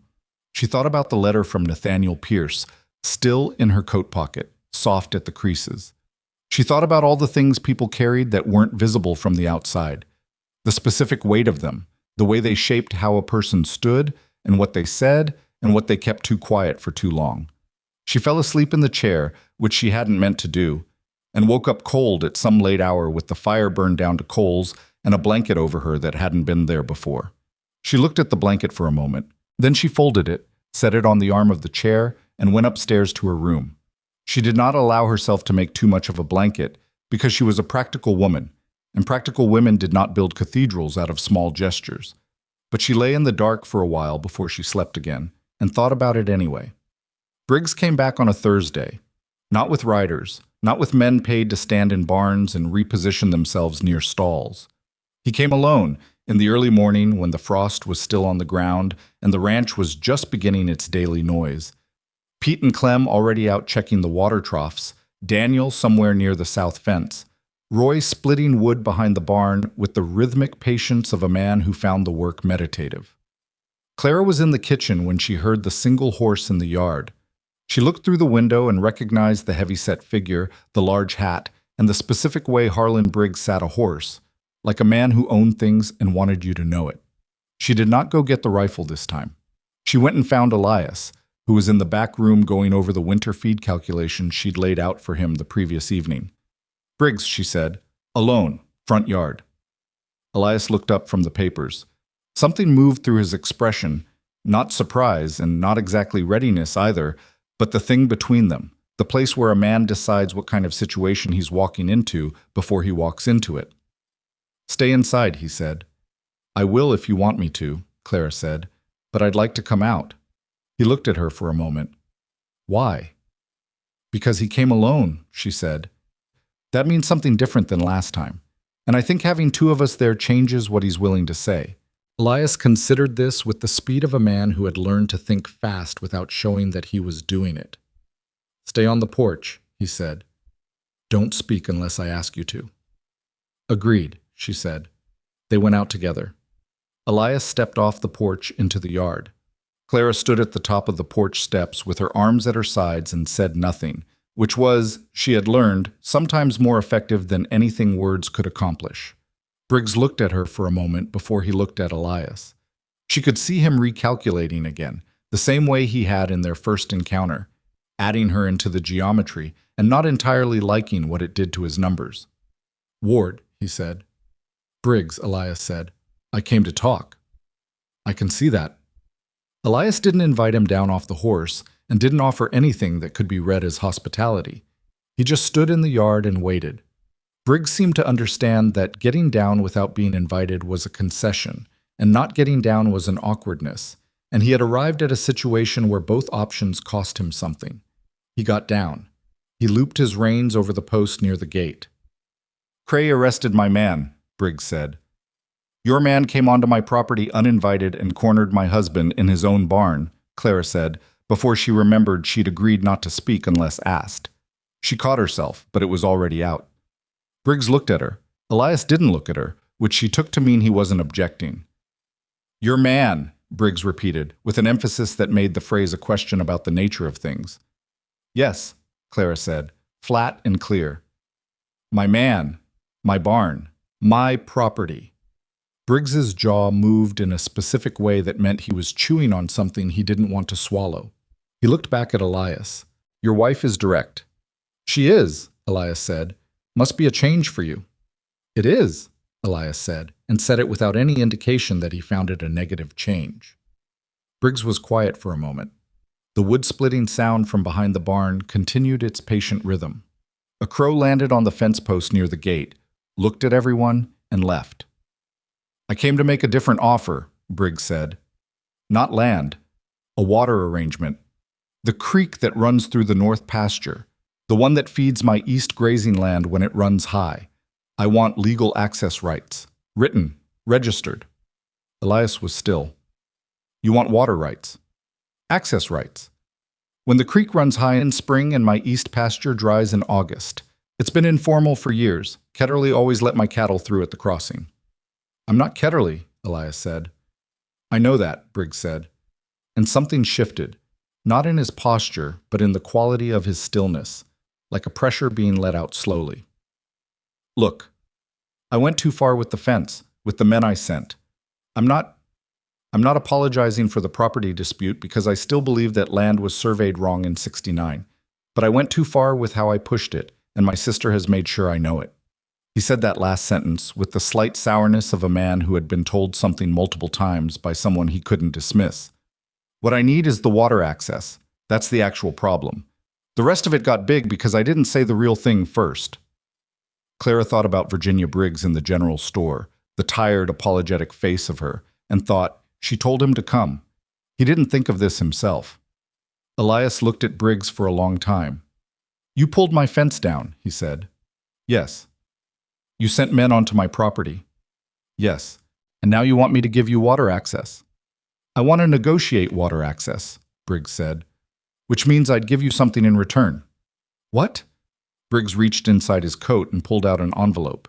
He held it out toward Elias. A letter retracting the survey dispute, signed, notarized. It goes to the county office and the matter is formally closed. Silence. Clara looked at Elias's profile. She could not read it, which was unusual. She'd learned to read him in most situations by now. This one, she couldn't. He was doing something internal that had no visible surface. Leave the envelope, Elias said finally. I'll read it and give you an answer within the week. Briggs nodded. He set the envelope on the post rail near his horse's reins. He got back on his horse with the difficulty of a heavy man mounting alone, which seemed, in this moment, appropriate. Within the week, he said. He rode out. Clara waited until the gate was clear. Well, she said. Come inside, Elias said. They read the letter together at the kitchen table, which was not what Clara had expected. She had expected Elias to take it to the back room and come out later with a decision. Instead, he sat across from her and put the letter between them, and they read it together, side by side in their separate silences. It was exactly what Briggs said it was. A formal, legally precise retraction of the survey dispute, with a notary seal already attached, which told Clara that Virginia or someone advising Briggs had prepared this ahead of time with the assumption that it would be accepted or at least considered seriously. It's real, Clara said. It looks real, Elias said. I can check the notary registration if you want, when we're next in town. He looked at her. Yes, do that. May set coffee on the table between them without being asked and went back to the stove. Water access, Elias said. He was thinking out loud in the way he sometimes did, not asking her, just putting it in the air. The creek runs through the north pasture. If I give his cattle access at the crossing in August, that's manageable, Clara said. I looked at the grazing records. Your cattle are off the north pasture rotation in late August. There's room for a limited access arrangement that doesn't cost you anything meaningful. He looked at her again. You looked at the grazing records. 2 weeks ago, she said, I was mapping the rotation patterns against the account ledger to see where the feed costs were highest. The north pasture came up. You didn't mention it. I didn't know it was relevant until now, she said. If I mentioned everything I looked at, we'd be talking all day. May made a very small sound from the direction of the stove that might have been a laugh, quickly controlled. Elias picked up his coffee. I was quiet for a moment, and then he said something that she hadn't expected, stated in the same plain, factual way he stated most things. I want to be clear about something, he said. What you did in the barn, coming in like that. Clara waited. I haven't... He stopped. Started again more carefully. I haven't had someone come through a door for me like that in a very long time. She looked at his face and saw it. The open thing again, the undefended thing that came and went so quickly she sometimes wondered if she'd imagined it. But it was there. You would have managed, she said. You weren't in real danger. Maybe not, he said, but you didn't know that when you picked up the rifle. No, she admitted. I didn't. He nodded slowly, as though she'd confirmed something. He drank his coffee. I think we take the deal, he said, returning to the practical, which was where he lived. I'll have my attorney look at the letter first. If it's clean, we negotiate the access terms. Limited season, specific crossing point, cattle count cap, Clara said. All of that, yes. He looked at her. You want to be in the room when we negotiate? She blinked. Do you want me to be? I'm asking. She thought about it for exactly the time it took her to know the answer, which was not long. Yes, she said. I want to be in the room. Then you'll be in the room, he said. December arrived and the ranch went into its winter mode, slower in some ways, intensely demanding in others. The cold that had been threatening since November committed fully in the first week, and with it came the particular labor of winter ranching that Clara had not fully understood from the outside. The constant monitoring of water sources that froze and had to be broken open, the hay management that required precision because there was no going back for more until spring, the animals that got sick in cold weather and required more attention than their healthy summer selves. She learned all of it, not gracefully, she still made the mistakes of someone newer than the task, but consistently, and without the particular kind of self-pity that would have made her an additional burden instead of a help. Her hands had changed completely. They bore no resemblance now to the hands of the seamstress, the bookkeeper, the city woman who had packed a small suitcase and come west. They were rougher, stronger, with short nails and small scars, and the particular coloring of skin that spent time outside in cold air. She looked at them sometimes with something she couldn't quite call pride but was adjacent to it, more like recognition, like finding out what you were actually made of, and discovering the answer was more durable than you'd suspected. One evening in the second week of December, she was at the front room table with the account books when Elias came in from the barn earlier than usual. He stood in the doorway for a moment, and she looked up, and something in his face told her something had happened. "Come outside," he said. "I want to show you something." She put on her coat and followed him. The sky was... She didn't have a word for it, not immediately. She had grown up in Philadelphia, where the sky was a thing that happened between buildings, parceled out in rectangles and triangles, never quite whole. She had been in Colorado for nearly 3 months now, and she had seen the sky here do things she hadn't known sky could do.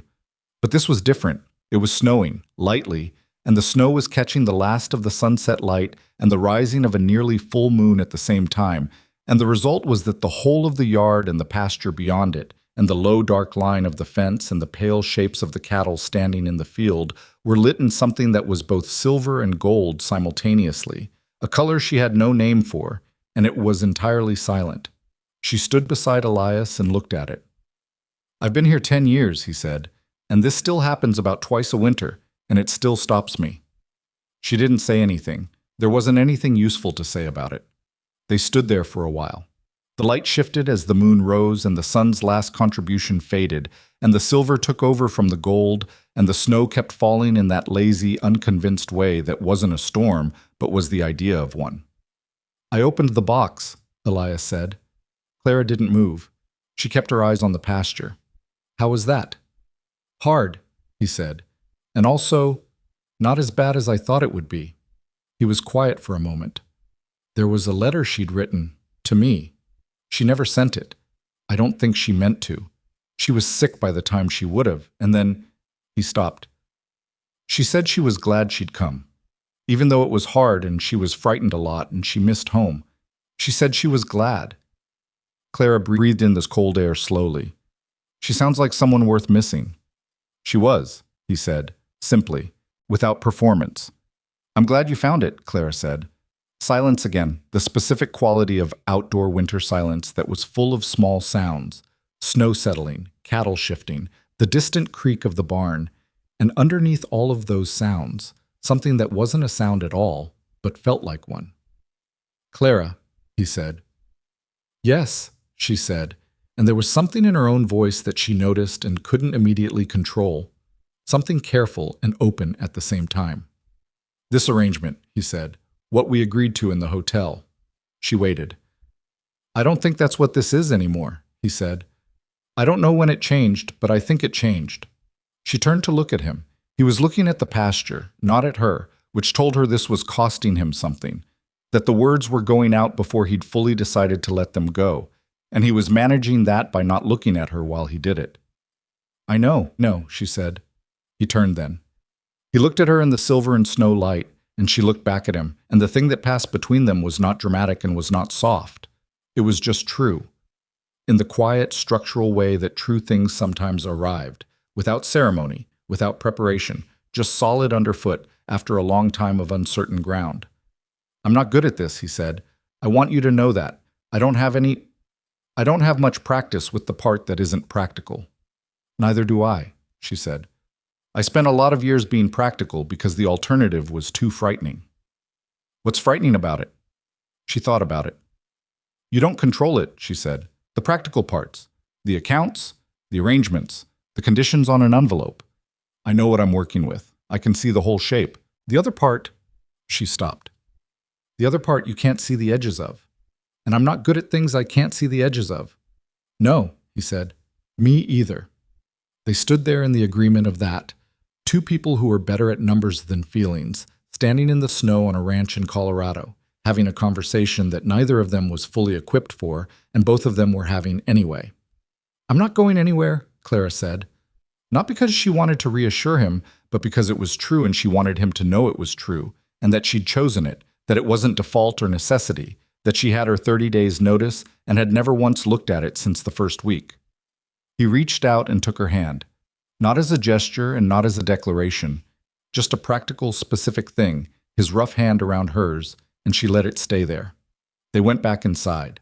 May looked at them, looked at their joined hands for 1 second, and then looked back at whatever she was doing with the complete and studied neutrality of someone who had been waiting for this particular development for some time, and had the good sense not to make an occasion of it. The negotiation with Briggs happened the second week of December in Cray's office, which felt like neutral ground.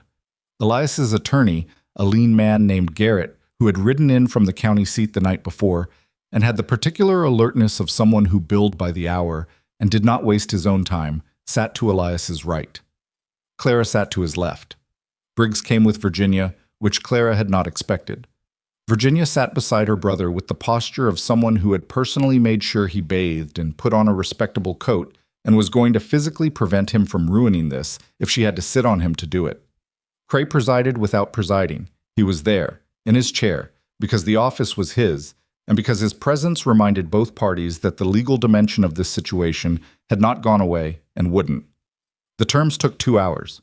Clara spoke 4 times, once to clarify the specific acreage of the creek crossing, once to correct a date in Briggs's proposed agreement language that was wrong by a year, once to suggest a cattle count cap that was lower than Briggs wanted and higher than Elias had initially proposed, but which landed in a place that both men could live with, and once to point out a clause in the draft language that would have unintentionally given Briggs's access rights priority over Ward cattle in a dry year, which Garrett acknowledged was a problem and corrected.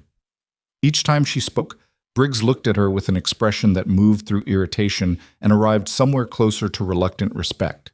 Virginia caught Clara's eye once, briefly, and her expression was warmer, something almost collegial in it, the look of a woman who recognized another woman doing a thing that needed doing. At the end of 2 hours, they had an agreement. Briggs signed. Elias signed. Garrett witnessed. Cray witnessed. The survey dispute retraction went to the county clerk across the hall. When it was done and Briggs had gone, Garrett looked at Clara and said, "Mrs. Ward, if you ever want to study law, I know 2 offices in Denver that would be interested." "I'll keep that in mind," Clara said. Elias, putting on his coat beside her, said nothing, but she felt him almost smile. What? Christmas came and went quietly at the Ward Ranch. May made a pie that required ingredients she'd been quietly accumulating for 2 weeks. Pete and Daniel and the Hollis brothers came to supper and stayed too long telling stories that got increasingly improbable. And Roy Hollis, it turned out, could play harmonica in a way that was genuinely good, which surprised everyone, including Roy. Elias gave Clara a pair of riding gloves, good ones, the right size, made of something that was warm without being stiff. She knew he'd had them made in town because she'd seen the gloves available at Dobbins, and none of them were this kind. He'd ordered them. She gave him a leather journal with his name pressed into the cover because she'd noticed he made notes on whatever was at hand, the backs of envelopes, the margins of almanacs, and it seemed like a person who thought as much as he did deserved a place to put the thinking. He looked at it for a moment and then looked at her. "Thank you," he said, in that quiet, real way he said things that mattered. "You're welcome," she said. It was not a grand Christmas. It was ordinary and a little loud, and the pie was excellent, and Roy's harmonica playing sent Pete into a fit of nostalgic sentiment about his childhood in Kentucky that lasted slightly too long and required gentle management. Clara washed dishes with May afterward, and May said, without any preamble, "You're good here." And Clara said, "I know." And May said, "I wasn't sure you would be. I want you to know I wasn't sure at first." "I wasn't sure either," Clara said. "I know," May said. "That's partly why I wasn't sure about you. People who were too sure, I never trusted them. They washed dishes in the comfortable silence of women who had arrived at something together through the accumulation of ordinary days. January was cold in a way that December hadn't fully prepared her for. The kind of cold that had its own logic, its own demands. Water had to be checked 3 times a day. The cattle in the north pasture required supplemental feed. Daniel got sick. Not life-threatening, but sick enough to be useless for a week and to require Clara to take over the morning checks that were normally his responsibility. She did them without complaining, in the dark and the cold, with Ida picking her way carefully across frozen ground and her breath-making clouds in the air. She was not cheerful about it. She would not have described any part of a 4:30 morning in January as cheerful, but she did it, and she did it right. And when Daniel was recovered enough to come back to work, he told her, with the earnest sincerity of a 22-year-old who was embarrassed about being sick, that he appreciated it. "Don't mention it," she said. "Just teach me what the checks are supposed to find before you get sick again." He taught her. She learned. It was during this time that she started having the dreams. Not bad ones. Not nightmares. Just a recurring quality to her sleep, a sense of space and permanence that she didn't associate with any specific image, just a feeling of being somewhere that was hers. She would wake up in her room with the gray January light coming through the window, and for the first time since she was a child, she did not have that specific morning vertigo of a person who had been uncertain for a very long time of where they were in the world. She knew where she was. One morning in the 3rd week of January, she came downstairs to find Elias already at the kitchen table, which was unusual. He was normally in the barn first thing and came in for breakfast after. He was sitting with his coffee and he had the leather journal open, and when she came in he closed it without embarrassment, which told her something about where they had arrived together. "You're up early," she said. "Couldn't sleep," he said. She made coffee for herself and sat across from him. Outside the window, the sky was doing the pre-dawn thing it did in winter, a very dark blue that was trying to become gray. "Garrett wrote," Elias said. "The survey retraction has been officially recorded. It's done." "Good," she said. "All of it," he said. "The whole thing. Briggs, the fence, the property dispute. Done." She drank her coffee. "How do you feel about that?" He considered the question with the seriousness he gave to questions that deserved it. "Relieved," he said. "And also strange. I've been fighting that man in one form or another for 3 years. It's odd when the thing you've been braced for goes away." "You stand up from a table after sitting for a long time," Clara said, "and your legs don't know how to work right for a moment." He looked at her. "Yes, like that." "It'll pass," she said, "and then you'll know what to do with the energy you've been spending on it." He was quiet for a moment. The kitchen was warming from the stove that May had apparently started very early and left to heat the room before anyone came downstairs, which was a thing May did in the depths of winter without ever being asked or thanked. "I keep thinking about what Cray said," Elias said, "when he came out after the fence, about roots down." Clara looked at him. "I was right about it," Elias said. He wasn't looking at her. He was looking at his coffee. "It's different. Having someone here. The ranch is... It's not just a place I work and sleep. It's..." He stopped. "A home," Clara said quietly. He looked up. "Yes," he said. "It's a home." She held his gaze. She thought about the train platform and the station master's voice and her $31 and the letter in her coat pocket. She thought about burned biscuits and fence wire and a barn door thrown open in afternoon light. She thought about the silver and gold snow and a man saying, "I don't know when it changed," with his eyes on the pasture instead of her face. She thought about how none of this was what she'd planned and how planning had never once been the thing that saved her. "Yes," she said. "It is." Elias reached across the table and turned the leather journal to show her the page he'd had open before she came downstairs. It was not a note. It was not a calculation. It was a list of names, women's names, 6 of them, in his plain, unpracticed handwriting. At the top of the list, circled, was Clara. She looked at the page for a moment.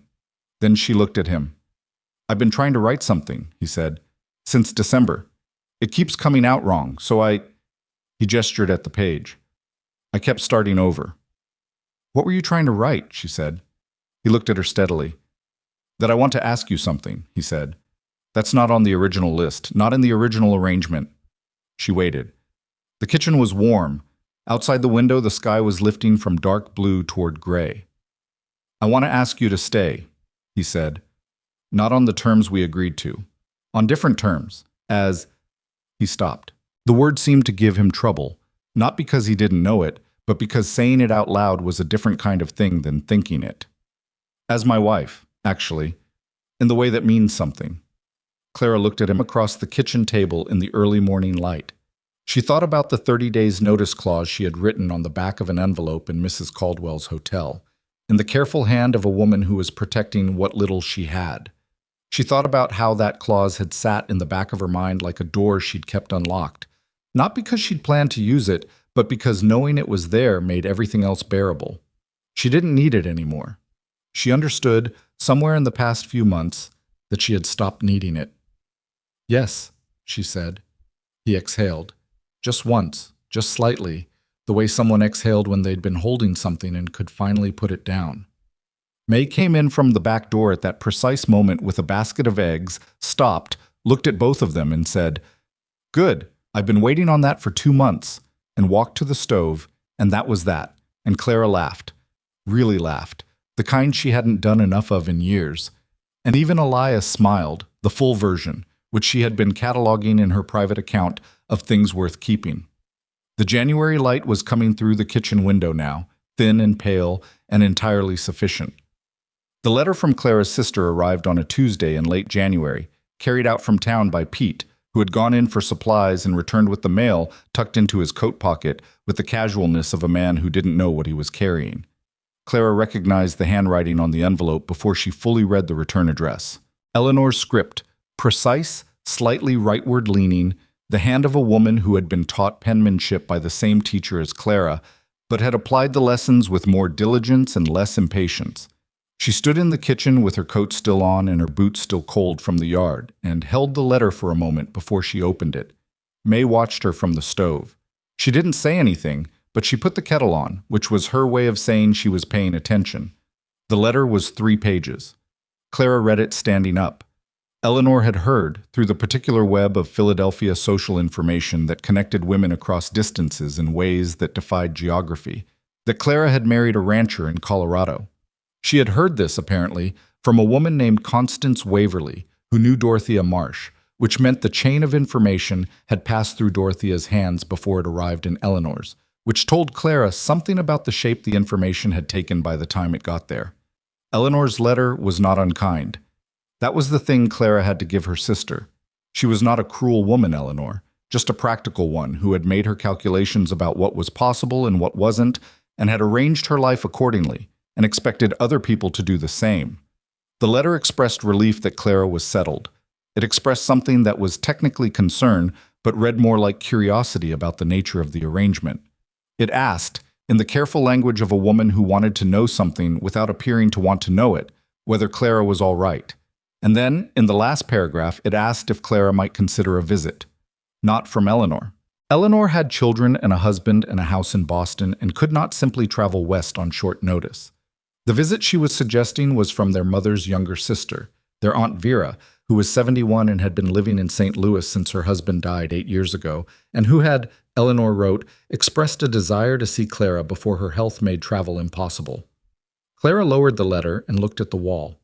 She had not thought about Aunt Vera in a long time. The woman existed in her memory as a collection of specific images. A large hat worn at an angle that suggested either fashion or stubbornness, the smell of lavender and something sharper underneath it, a voice that said what it thought with the unapologetic directness of someone who had outlived enough people that their opinion of her no longer governed her behavior. Vera had been the only person at Clara's father's funeral who hadn't tried to comfort Clara with platitudes. She had simply sat beside her and held her hand and said nothing, which had been, Clara realized years later, the more difficult and more generous choice. "Good news or bad?" May asked. "Neither," Clara said. "My aunt wants to visit." May considered this. "Which aunt?" "The only one worth mentioning," Clara said. She folded the letter and went to find Elias. He was in the barn with Garrett's most recent correspondence about the water rights agreement. The formal registered version had come back from the county, and there were two small discrepancies in the language that needed addressing before the document was fully settled. He was frowning at the papers with the focused displeasure of a man who read legal language the way most people ate medicine: necessary, unpleasant, concluded as quickly as possible. She handed him Eleanor's letter. He read it with more speed than she expected, which told her he'd gotten better at reading her sister's formal script over the past weeks, because she'd shown him Eleanor's previous correspondence as context for the family situation. He handed it back. "You want her to come," he said. Not a question, an observation. "I didn't say that." "You didn't say it, but you're holding that letter like it matters," he said. "So you want her to come." Clara looked at the letter in her hands and acknowledged, privately, that he was right. "I don't know what she'll make of all this," she said. "She's 71 and she has opinions, and she'll say whatever she thinks." "Good," Elias said. "I'm tired of people who say what they don't think." Clara almost smiled. "You may feel differently after you meet her." "Possibly," he said. "Write to your sister. Tell her yes." She wrote that evening. She kept it short. Clara had always written short letters, finding that brevity forced honesty in a way that length allowed you to avoid. And she told Eleanor that Aunt Vera was welcome in March, when the worst of the winter would have broken and the roads would be manageable again, and that she should come by train to Cottonwood Springs and someone would meet her at the station. That last sentence she wrote without thinking and then sat looking at for a moment. Someone would meet her at the station. She had arrived at that same station expecting to be met and had found instead a dead man's absence and a station master's cruelty. She was now, 5 months later, on the other side of that exchange, the person who would be standing on the platform to receive someone arriving uncertain and hoping. It was the kind of symmetry that didn't announce itself. You only saw it if you were paying attention. She sealed the letter and set it with the outgoing mail and went to bed and lay in the dark thinking about the kind of person she had been when she stepped off that train and the kind of person she was now, and whether the distance between those two people was as large as it felt, or whether she had always been the second one and just hadn't had sufficient cause to find out. February moved through the ranch the way February moved through everything in Colorado, slowly, with a kind of grinding determination, as though winter knew it was nearly finished and was committed to making its remaining time count. The cold was not as severe as January had been, but it was more persistent in a wearing down way that tested patience more than fortitude. Clara had a project. It had started as an accident. She was reorganizing the storage room upstairs, a process she'd been working through in stages for months, and she found, under a section of old cattlemen's almanacs that hadn't been touched since before Maggie's time, a crate of books. Not practical books, not almanacs or farm manuals, or the kind of reading that earned its keep by being useful. These were novels, poetry collections, a volume of essays, a natural history of the American West that had beautiful illustrations on every third page. She brought them downstairs and asked Elias about them, and watched his face do something she'd only seen a few times before. That complete, unguarded thing, the open window. "They were Maggie's," he said. "I thought so," Clara said. "Do you want them put back upstairs?" He was quiet for a moment. "No," he said. "Put them somewhere they'll be used." She built a shelf. Not alone. Pete helped, because Pete turned out to have a previous life that included carpentry, which he had never mentioned and which emerged when Clara asked at supper one evening if anyone knew how to hang a wall shelf, and Pete said he could do that before anyone had finished registering the question. The shelf went on the wall of the front room, between the fireplace and the window that looked out toward the pasture, and Maggie's books went on it alongside the few books Clara had brought with her from Philadelphia. Her father's copy of Thoreau, a battered dictionary, a novel she'd read so many times the spine was held together with a piece of ribbon. The Thoreau and the novel, she thought, would have gotten along fine with Maggie's books. Elias looked at the shelf the evening it was finished. He didn't say anything for a moment. "It's a good use of the wall," he said finally. "I thought so," Clara said. He touched the spine of one of Maggie's books, gently, the way you touched something that had been someone's, and then stepped back and went to his chair by the fire. Clara sat at the table with her accounts. Pete had been prevailed upon to stay for supper, which he accepted with the ease of a man who had long since understood he was welcome. Later, after Pete had gone and May had retired and the fire was burning down, Elias picked up one of Maggie's books, a collection of essays about nature and season, and read for a while. Clara looked at him over her account book and thought about what it meant to make room for someone's grief without requiring them to perform it or resolve it on your timeline. She thought about what Maggie might have been, the woman who had come west for love and gotten 9 months and left books behind as her most lasting presence. She felt no competition with that. She felt, more than anything, a specific tenderness for the idea of her. A woman who had loved this man and this place and this life, however briefly, and had been glad of it even at the end. That Elias could hold Maggie and Clara in the same heart without it being a contradiction, that was not something she had understood at the beginning. She understood it now. March came in aggressively, the way March did in Colorado. Warm for 3 days, then a late storm that dumped a foot of snow, then warm again, the landscape unable to commit. The south pasture flooded briefly in the first thaw and then drained within a week. The kitchen garden that Clara had been planning since January went into the ground in stages. The hardier things first, the tender ones held back until she was more certain of the frost. She had gotten better at reading the weather. Not in the scientific way, not with instruments. Elias had a barometer that she consulted but didn't fully trust, but in the sensory way that living outside taught you if you paid attention long enough. The specific quality of the air before a front moved in. The behavior of the cattle when the pressure dropped. The way Ida stamped and tossed her head 20 minutes before a storm that the clear sky gave no indication of. She was not frontier-born.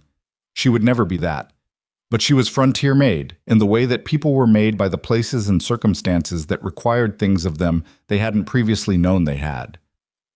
Aunt Vera arrived on the 14th of March. Clara was on the platform when the train came in.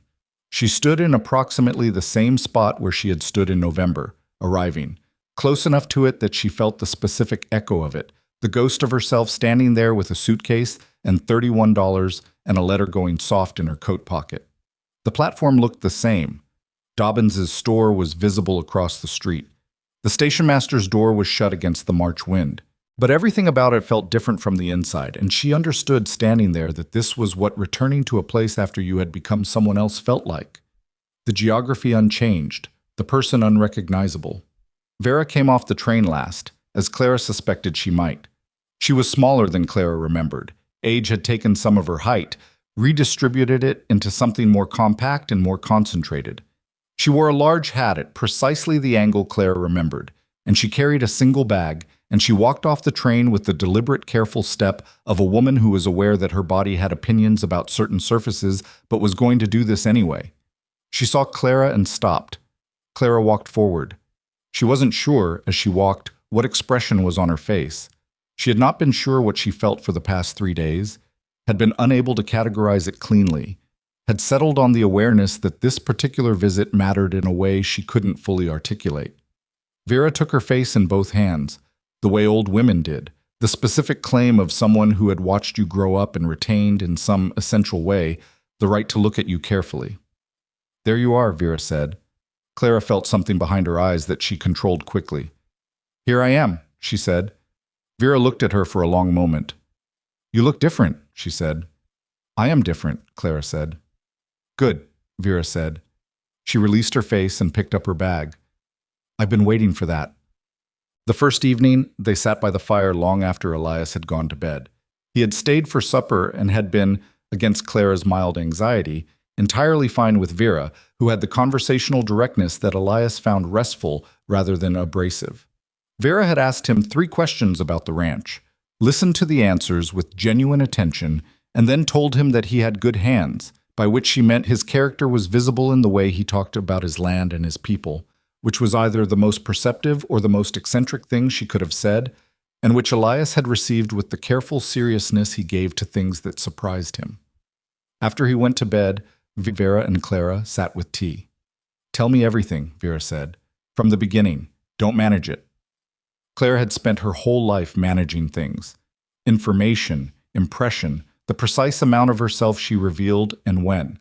She had managed her feelings about her father's death, about Eleanor's cool withdrawal, about Nathaniel Pierce's unexpected death, about the train platform and the station master and the long cold fall of being in a strange place with no footing.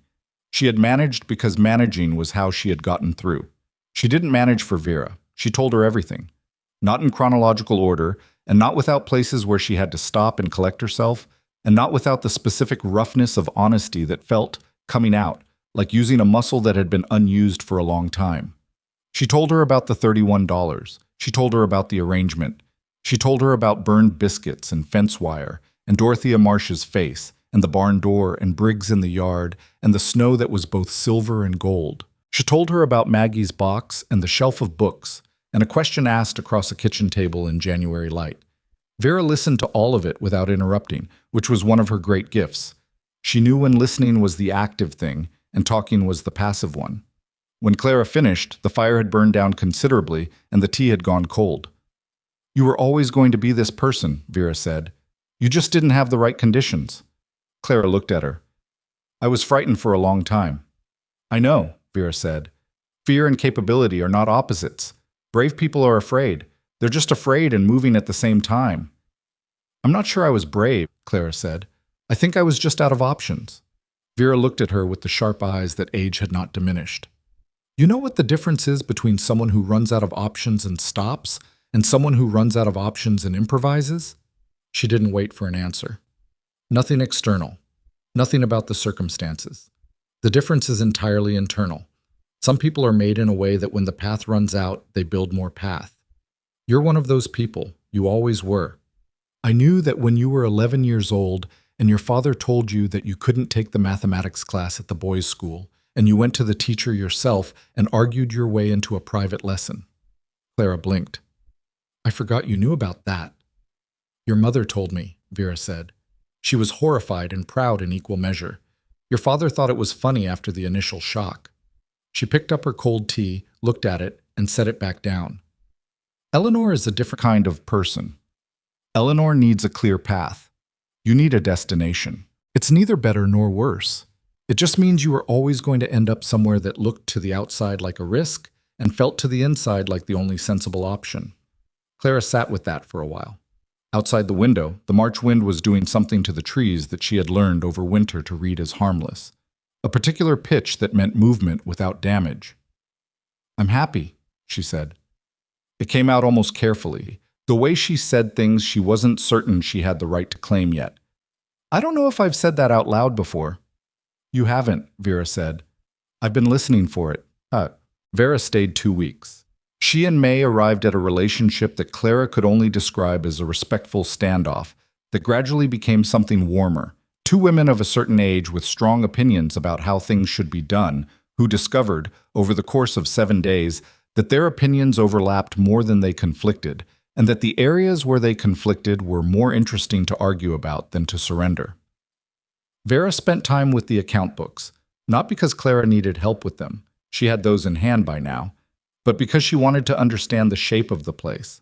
She walked the property with Pete, who showed her the fence line and the north pasture and the creek crossing with the careful tour guide attention he gave to things he cared about. She rode out with Elias one morning to look at the south pasture cattle and came back with mud on her boots and an expression of uncomplicated pleasure that Clara had not seen on her face since her husband was alive. On the last evening, Vera came into the kitchen where Clara was starting supper and sat at the table and said, without preamble, "Your sister is going to come around." Clara looked up from the carrots she was cutting. "Eleanor." "She's not unkind," Vera said. "She just doesn't understand things she can't see yet. When she comes out here, and she will eventually, she'll understand." "I haven't asked her to come." "You don't need to ask her," Vera said. "She'll come because she needs to see it for herself. Eleanor is not good at believing things she hasn't verified." She paused. "That's not unlike you, actually. You just verify differently.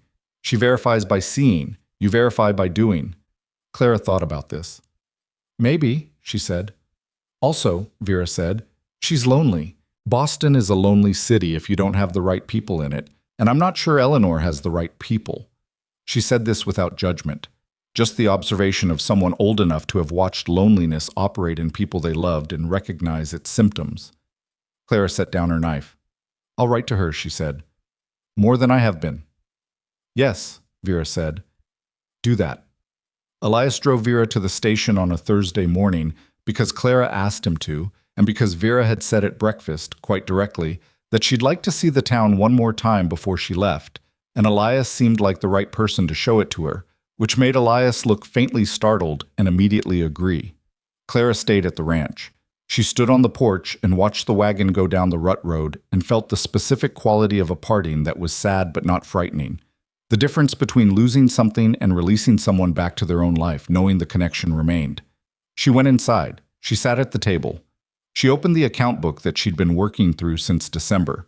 The personal one, the one that tracked patterns rather than transactions. And she looked at the entries she'd made since November. The ranch had had its best fourth quarter in 4 years.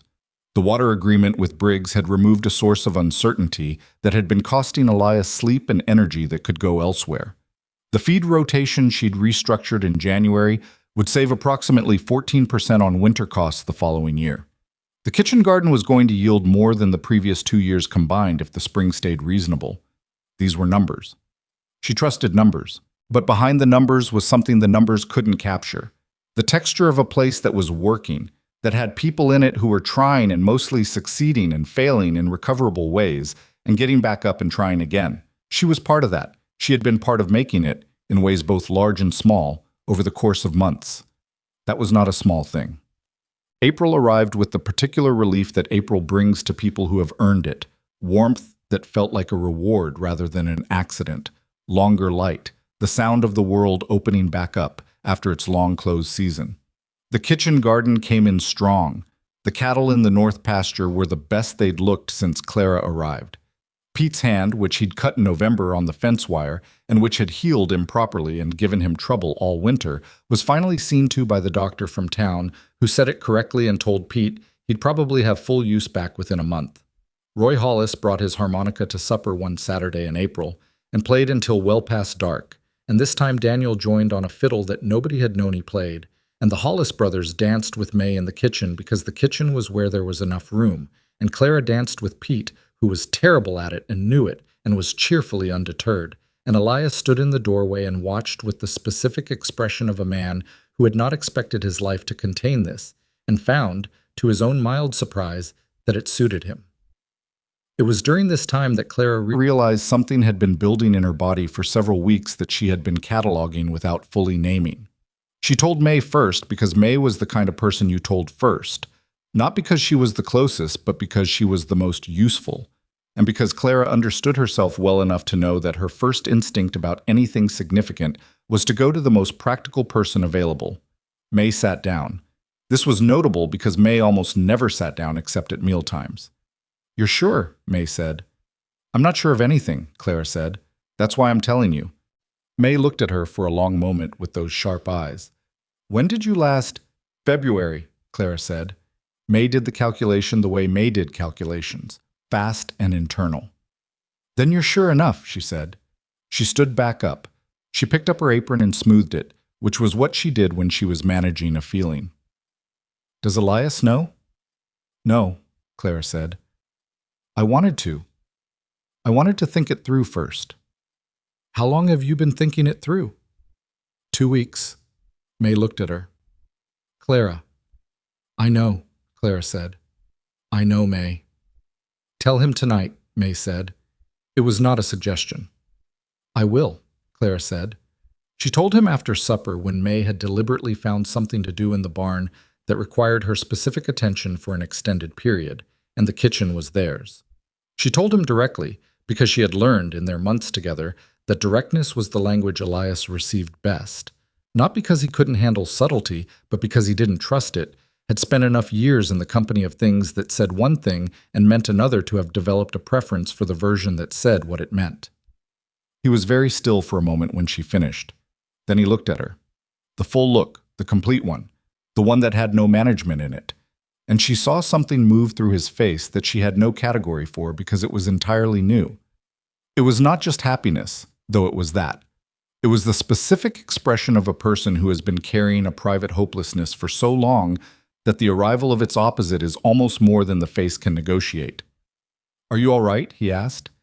His voice was different again, the underneath thing fully audible this time, not managed. "Yes," she said. Yes. Are you?" He stopped. He put his hands flat on the table in front of him, the way he did when he was grounding himself. "I didn't think I'd have this," he said. I stopped thinking I'd have this a long time ago." She reached across and put her hands over his. "I know," she said. He turned his hands over under hers and held them, and they sat like that at the kitchen table in the April evening light, with the sounds of the ranch coming in through the window, and neither of them needed to say anything else for a while. May cried. Privately, in the kitchen, when she thought no one could see, but Clara came in for water and saw the back of her shoulders and understood and said nothing, and got her water and left, because some moments were not hers to claim. Pete, when he was told, said, "Well, good then," in the tone of a man for whom this was the correct and sufficient response to most things, and went back to what he was doing, and that was exactly right. Daniel shook Elias's hand and turned red and said congratulations twice, which covered it.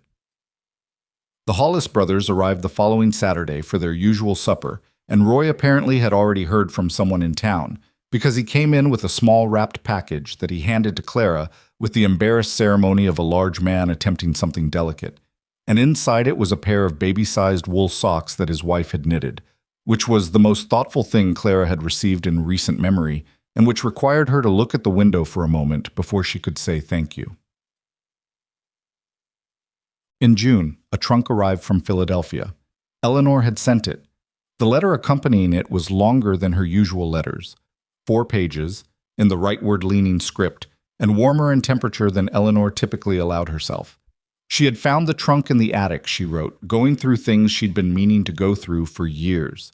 It contained some things from their mother, some things from their father, and a few things Eleanor thought Clara might want to have, even if she couldn't use them in her current situation, by which Clara understood Eleanor was still working on comprehending the current situation. Clara opened the trunk in the front room with Elias sitting in his chair by the bookshelf, reading, which was where he spent evenings now with the ease of a man who had remembered that he liked to read and had found the time to do it again. There was her mother's china, wrapped in cloth. Not all of it, but the pieces that had been kept back for Clara's eventual household, which Eleanor had apparently held on to through everything. There was her father's watch, which she had sold before leaving Philadelphia, and which Eleanor had apparently bought back from the pawnbroker, which cost Eleanor something and was not mentioned in the letter, and Clara put it down on the table and had to breathe for a moment. There were 2 framed photographs, one of their parents on their wedding day, one of the 4 of them, Eleanor and Clara and their parents, taken when Clara was perhaps 7, in a park in Philadelphia, everyone blinking slightly in the summer light, and at the bottom, wrapped separately, a quilt. Their grandmothers, made 40 years ago, kept all this time. Clara lifted it out and held it, and it smelled of cedar and age and something she couldn't name that was just the smell of being kept, preserved, carried forward, handed on. She looked at Elias. He was watching her. He'd put down his book at some point while she was going through the trunk, without her noticing. "My sister sent things from home," she said. "I can see that," he said. He was quiet for a moment. "How are you?" She thought about it honestly, which was the thing she had learned to do instead of managing. She thought about the watch, and the photographs, and the quilt, and what it meant to receive these things in this room, in this house, on this ranch that had become hers, through a series of decisions and accidents and moments of stubbornness that she would not trade for any cleaner path. She thought about what home meant, the word and the thing it pointed to. She had thought for most of her life that home was a place you were from, a geography of origin. She understood now that it was something you built, or were built by, through the accumulation of what you did and who you did it with, and what you chose not to leave even when you had the option. She had had the option. Every day since January she had had the option. The 30 days notice, always available, never used. She kept the clause in her mind not as an exit, but as a reminder that she was here because she wanted to be. That staying was a choice, made daily, which made it mean something that the original arrangement never could have. "I'm good," she said. "I'm genuinely good." Elias looked at her for another moment. Then he got up and came over and picked up the quilt from her lap and shook it out gently and held it up and looked at the pattern. The particular geometric arrangement that their grandmother had spent a winter making, blue and white and one section of faded red. "It's a good quilt," he said. "It's very old," Clara said. "Old things hold up if they're made right," he said. He folded it once and handed it back to her. "Put it somewhere you'll use it." She put it on the bed in their room that evening. It had been their room since January, the room with the one hook on the wall that now had considerably more going on, and she smoothed it over the covers and stood back and looked at it. Her grandmother's work laid over a bed in a house on a ranch in Colorado in 1876, which her grandmother had never seen and couldn't have imagined. Things carried forward. Even when the hands that made them were gone, things carried forward. She wrote to Eleanor that evening, the longest letter she had written since arriving in Colorado. She told her about the trunk, what it had meant to open it, what it had meant to find the watch, what she'd done with the quilt. She told her about the baby coming because Eleanor deserved to hear it from Clara rather than from a social chain through Dorothea Marsh. She told her that the ranch was well and that Elias was a good man, not performing goodness, not good in the simple storybook sense, but good in the specific and imperfect and daily way that actually mattered, the way that involved being wrong sometimes and managing his silences better than his words sometimes and learning alongside her in the same slow accumulation of small decisions that she was learning alongside him. She told Eleanor that she hoped she would come someday, that there was a room for her, that the country was nothing like Philadelphia and would probably frustrate her considerably, and that she should come anyway. She sealed the letter and set it on top of the account book for Pete to take in on his next supply run. Then she sat for a while in the chair by the front room window, the one that looked out toward the pasture, with her hands resting on the small beginning of something she couldn't yet see but could already feel reorganizing the interior geography of her life. The pasture was the color of early summer, green that hadn't gone gold yet, still holding the brightness of the season before heat arrived. The fence line ran clean and straight.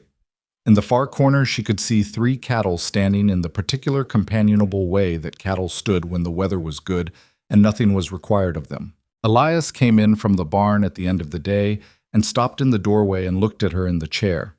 The light was behind him, and she couldn't see his expression clearly, but she didn't need to. She had learned, over months of paying attention, to read him in the set of his shoulders, the pace of his walk, the small adjustments people made when they entered a room and found something they didn't expect but were glad of. "Good day?" she asked. "Better than average," he said. "Supper in 20 minutes, she said. He went to clean up. She stayed in the chair for a few minutes more, watching the evening come across the pasture.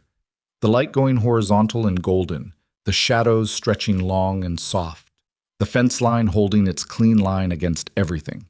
She thought about the woman who had arrived on that train platform in November with a letter and $31 and no plan beyond the next 2 weeks. She thought about her with something that was not condescension and was not pity and was not nostalgia exactly. More like the specific feeling of recognizing someone you used to be and understanding, with a clarity you couldn't have had at the time, that they were going to be all right. That the path they were on, however impossible it looked from where they were standing, went somewhere. It went here. She got up to start supper. The floorboards were solid under her feet. She knew which one creaked and which didn't now, knew the particular sound of the back door, and the way the kitchen stove smelled when it was warm, and the sound May made when she was pleased about something she wasn't going to admit to. She knew the weight of fence wire, and the character of a January morning, and the specific way Elias looked at the pasture when he was worried, and the way the same pasture looked to him when he wasn't, and how different those 2 things were, and how much it mattered to know the difference. She knew this place, and she knew it the only way you ever really knew a place. Not by arriving in it, but by working yourself into its fabric over time, thread by thread, until the place and the person were no longer separable things. She was in the kitchen when she heard Elias come back downstairs. She heard him stop in the front room. A brief pause, the length of a breath, and she knew, without looking, that he had stopped at the bookshelf, at Maggie's books beside her own, at the quilt folded over the back of her chair, at all of it, accumulated. All the evidence of a life in a house that had been only a place to survive in, now something else. She heard him pick up his book. She heard him sit down. She put the pot on and stood at the stove and listened to the sound of the ranch settling into evening. Pete and Daniel talking somewhere outside, the cattle in the distance, the wind that was warm now, finally, completely, without any winter left in it. The woman who had been abandoned on a train platform in November, called luggage nobody wanted, given 10 minutes to cry into a hotel pillow, had made her conditions and kept her dignity, and learned to read the weather and hold a rifle and fix a ledger and build a shelf and stand on a crooked porch in the snow and know, with a certainty she had never felt about anything before, exactly where she was. She was home. She had not found it. She had built it the way all real things were built, out of necessity and stubbornness and small daily choices, and the occasional willingness to walk through a barn door not knowing what was on the other side. The pot began to steam. Supper was almost ready. Outside the window, the last of the evening light lay golden and unhurried across the Ward ranch, and everything that was hers was exactly where she had put it.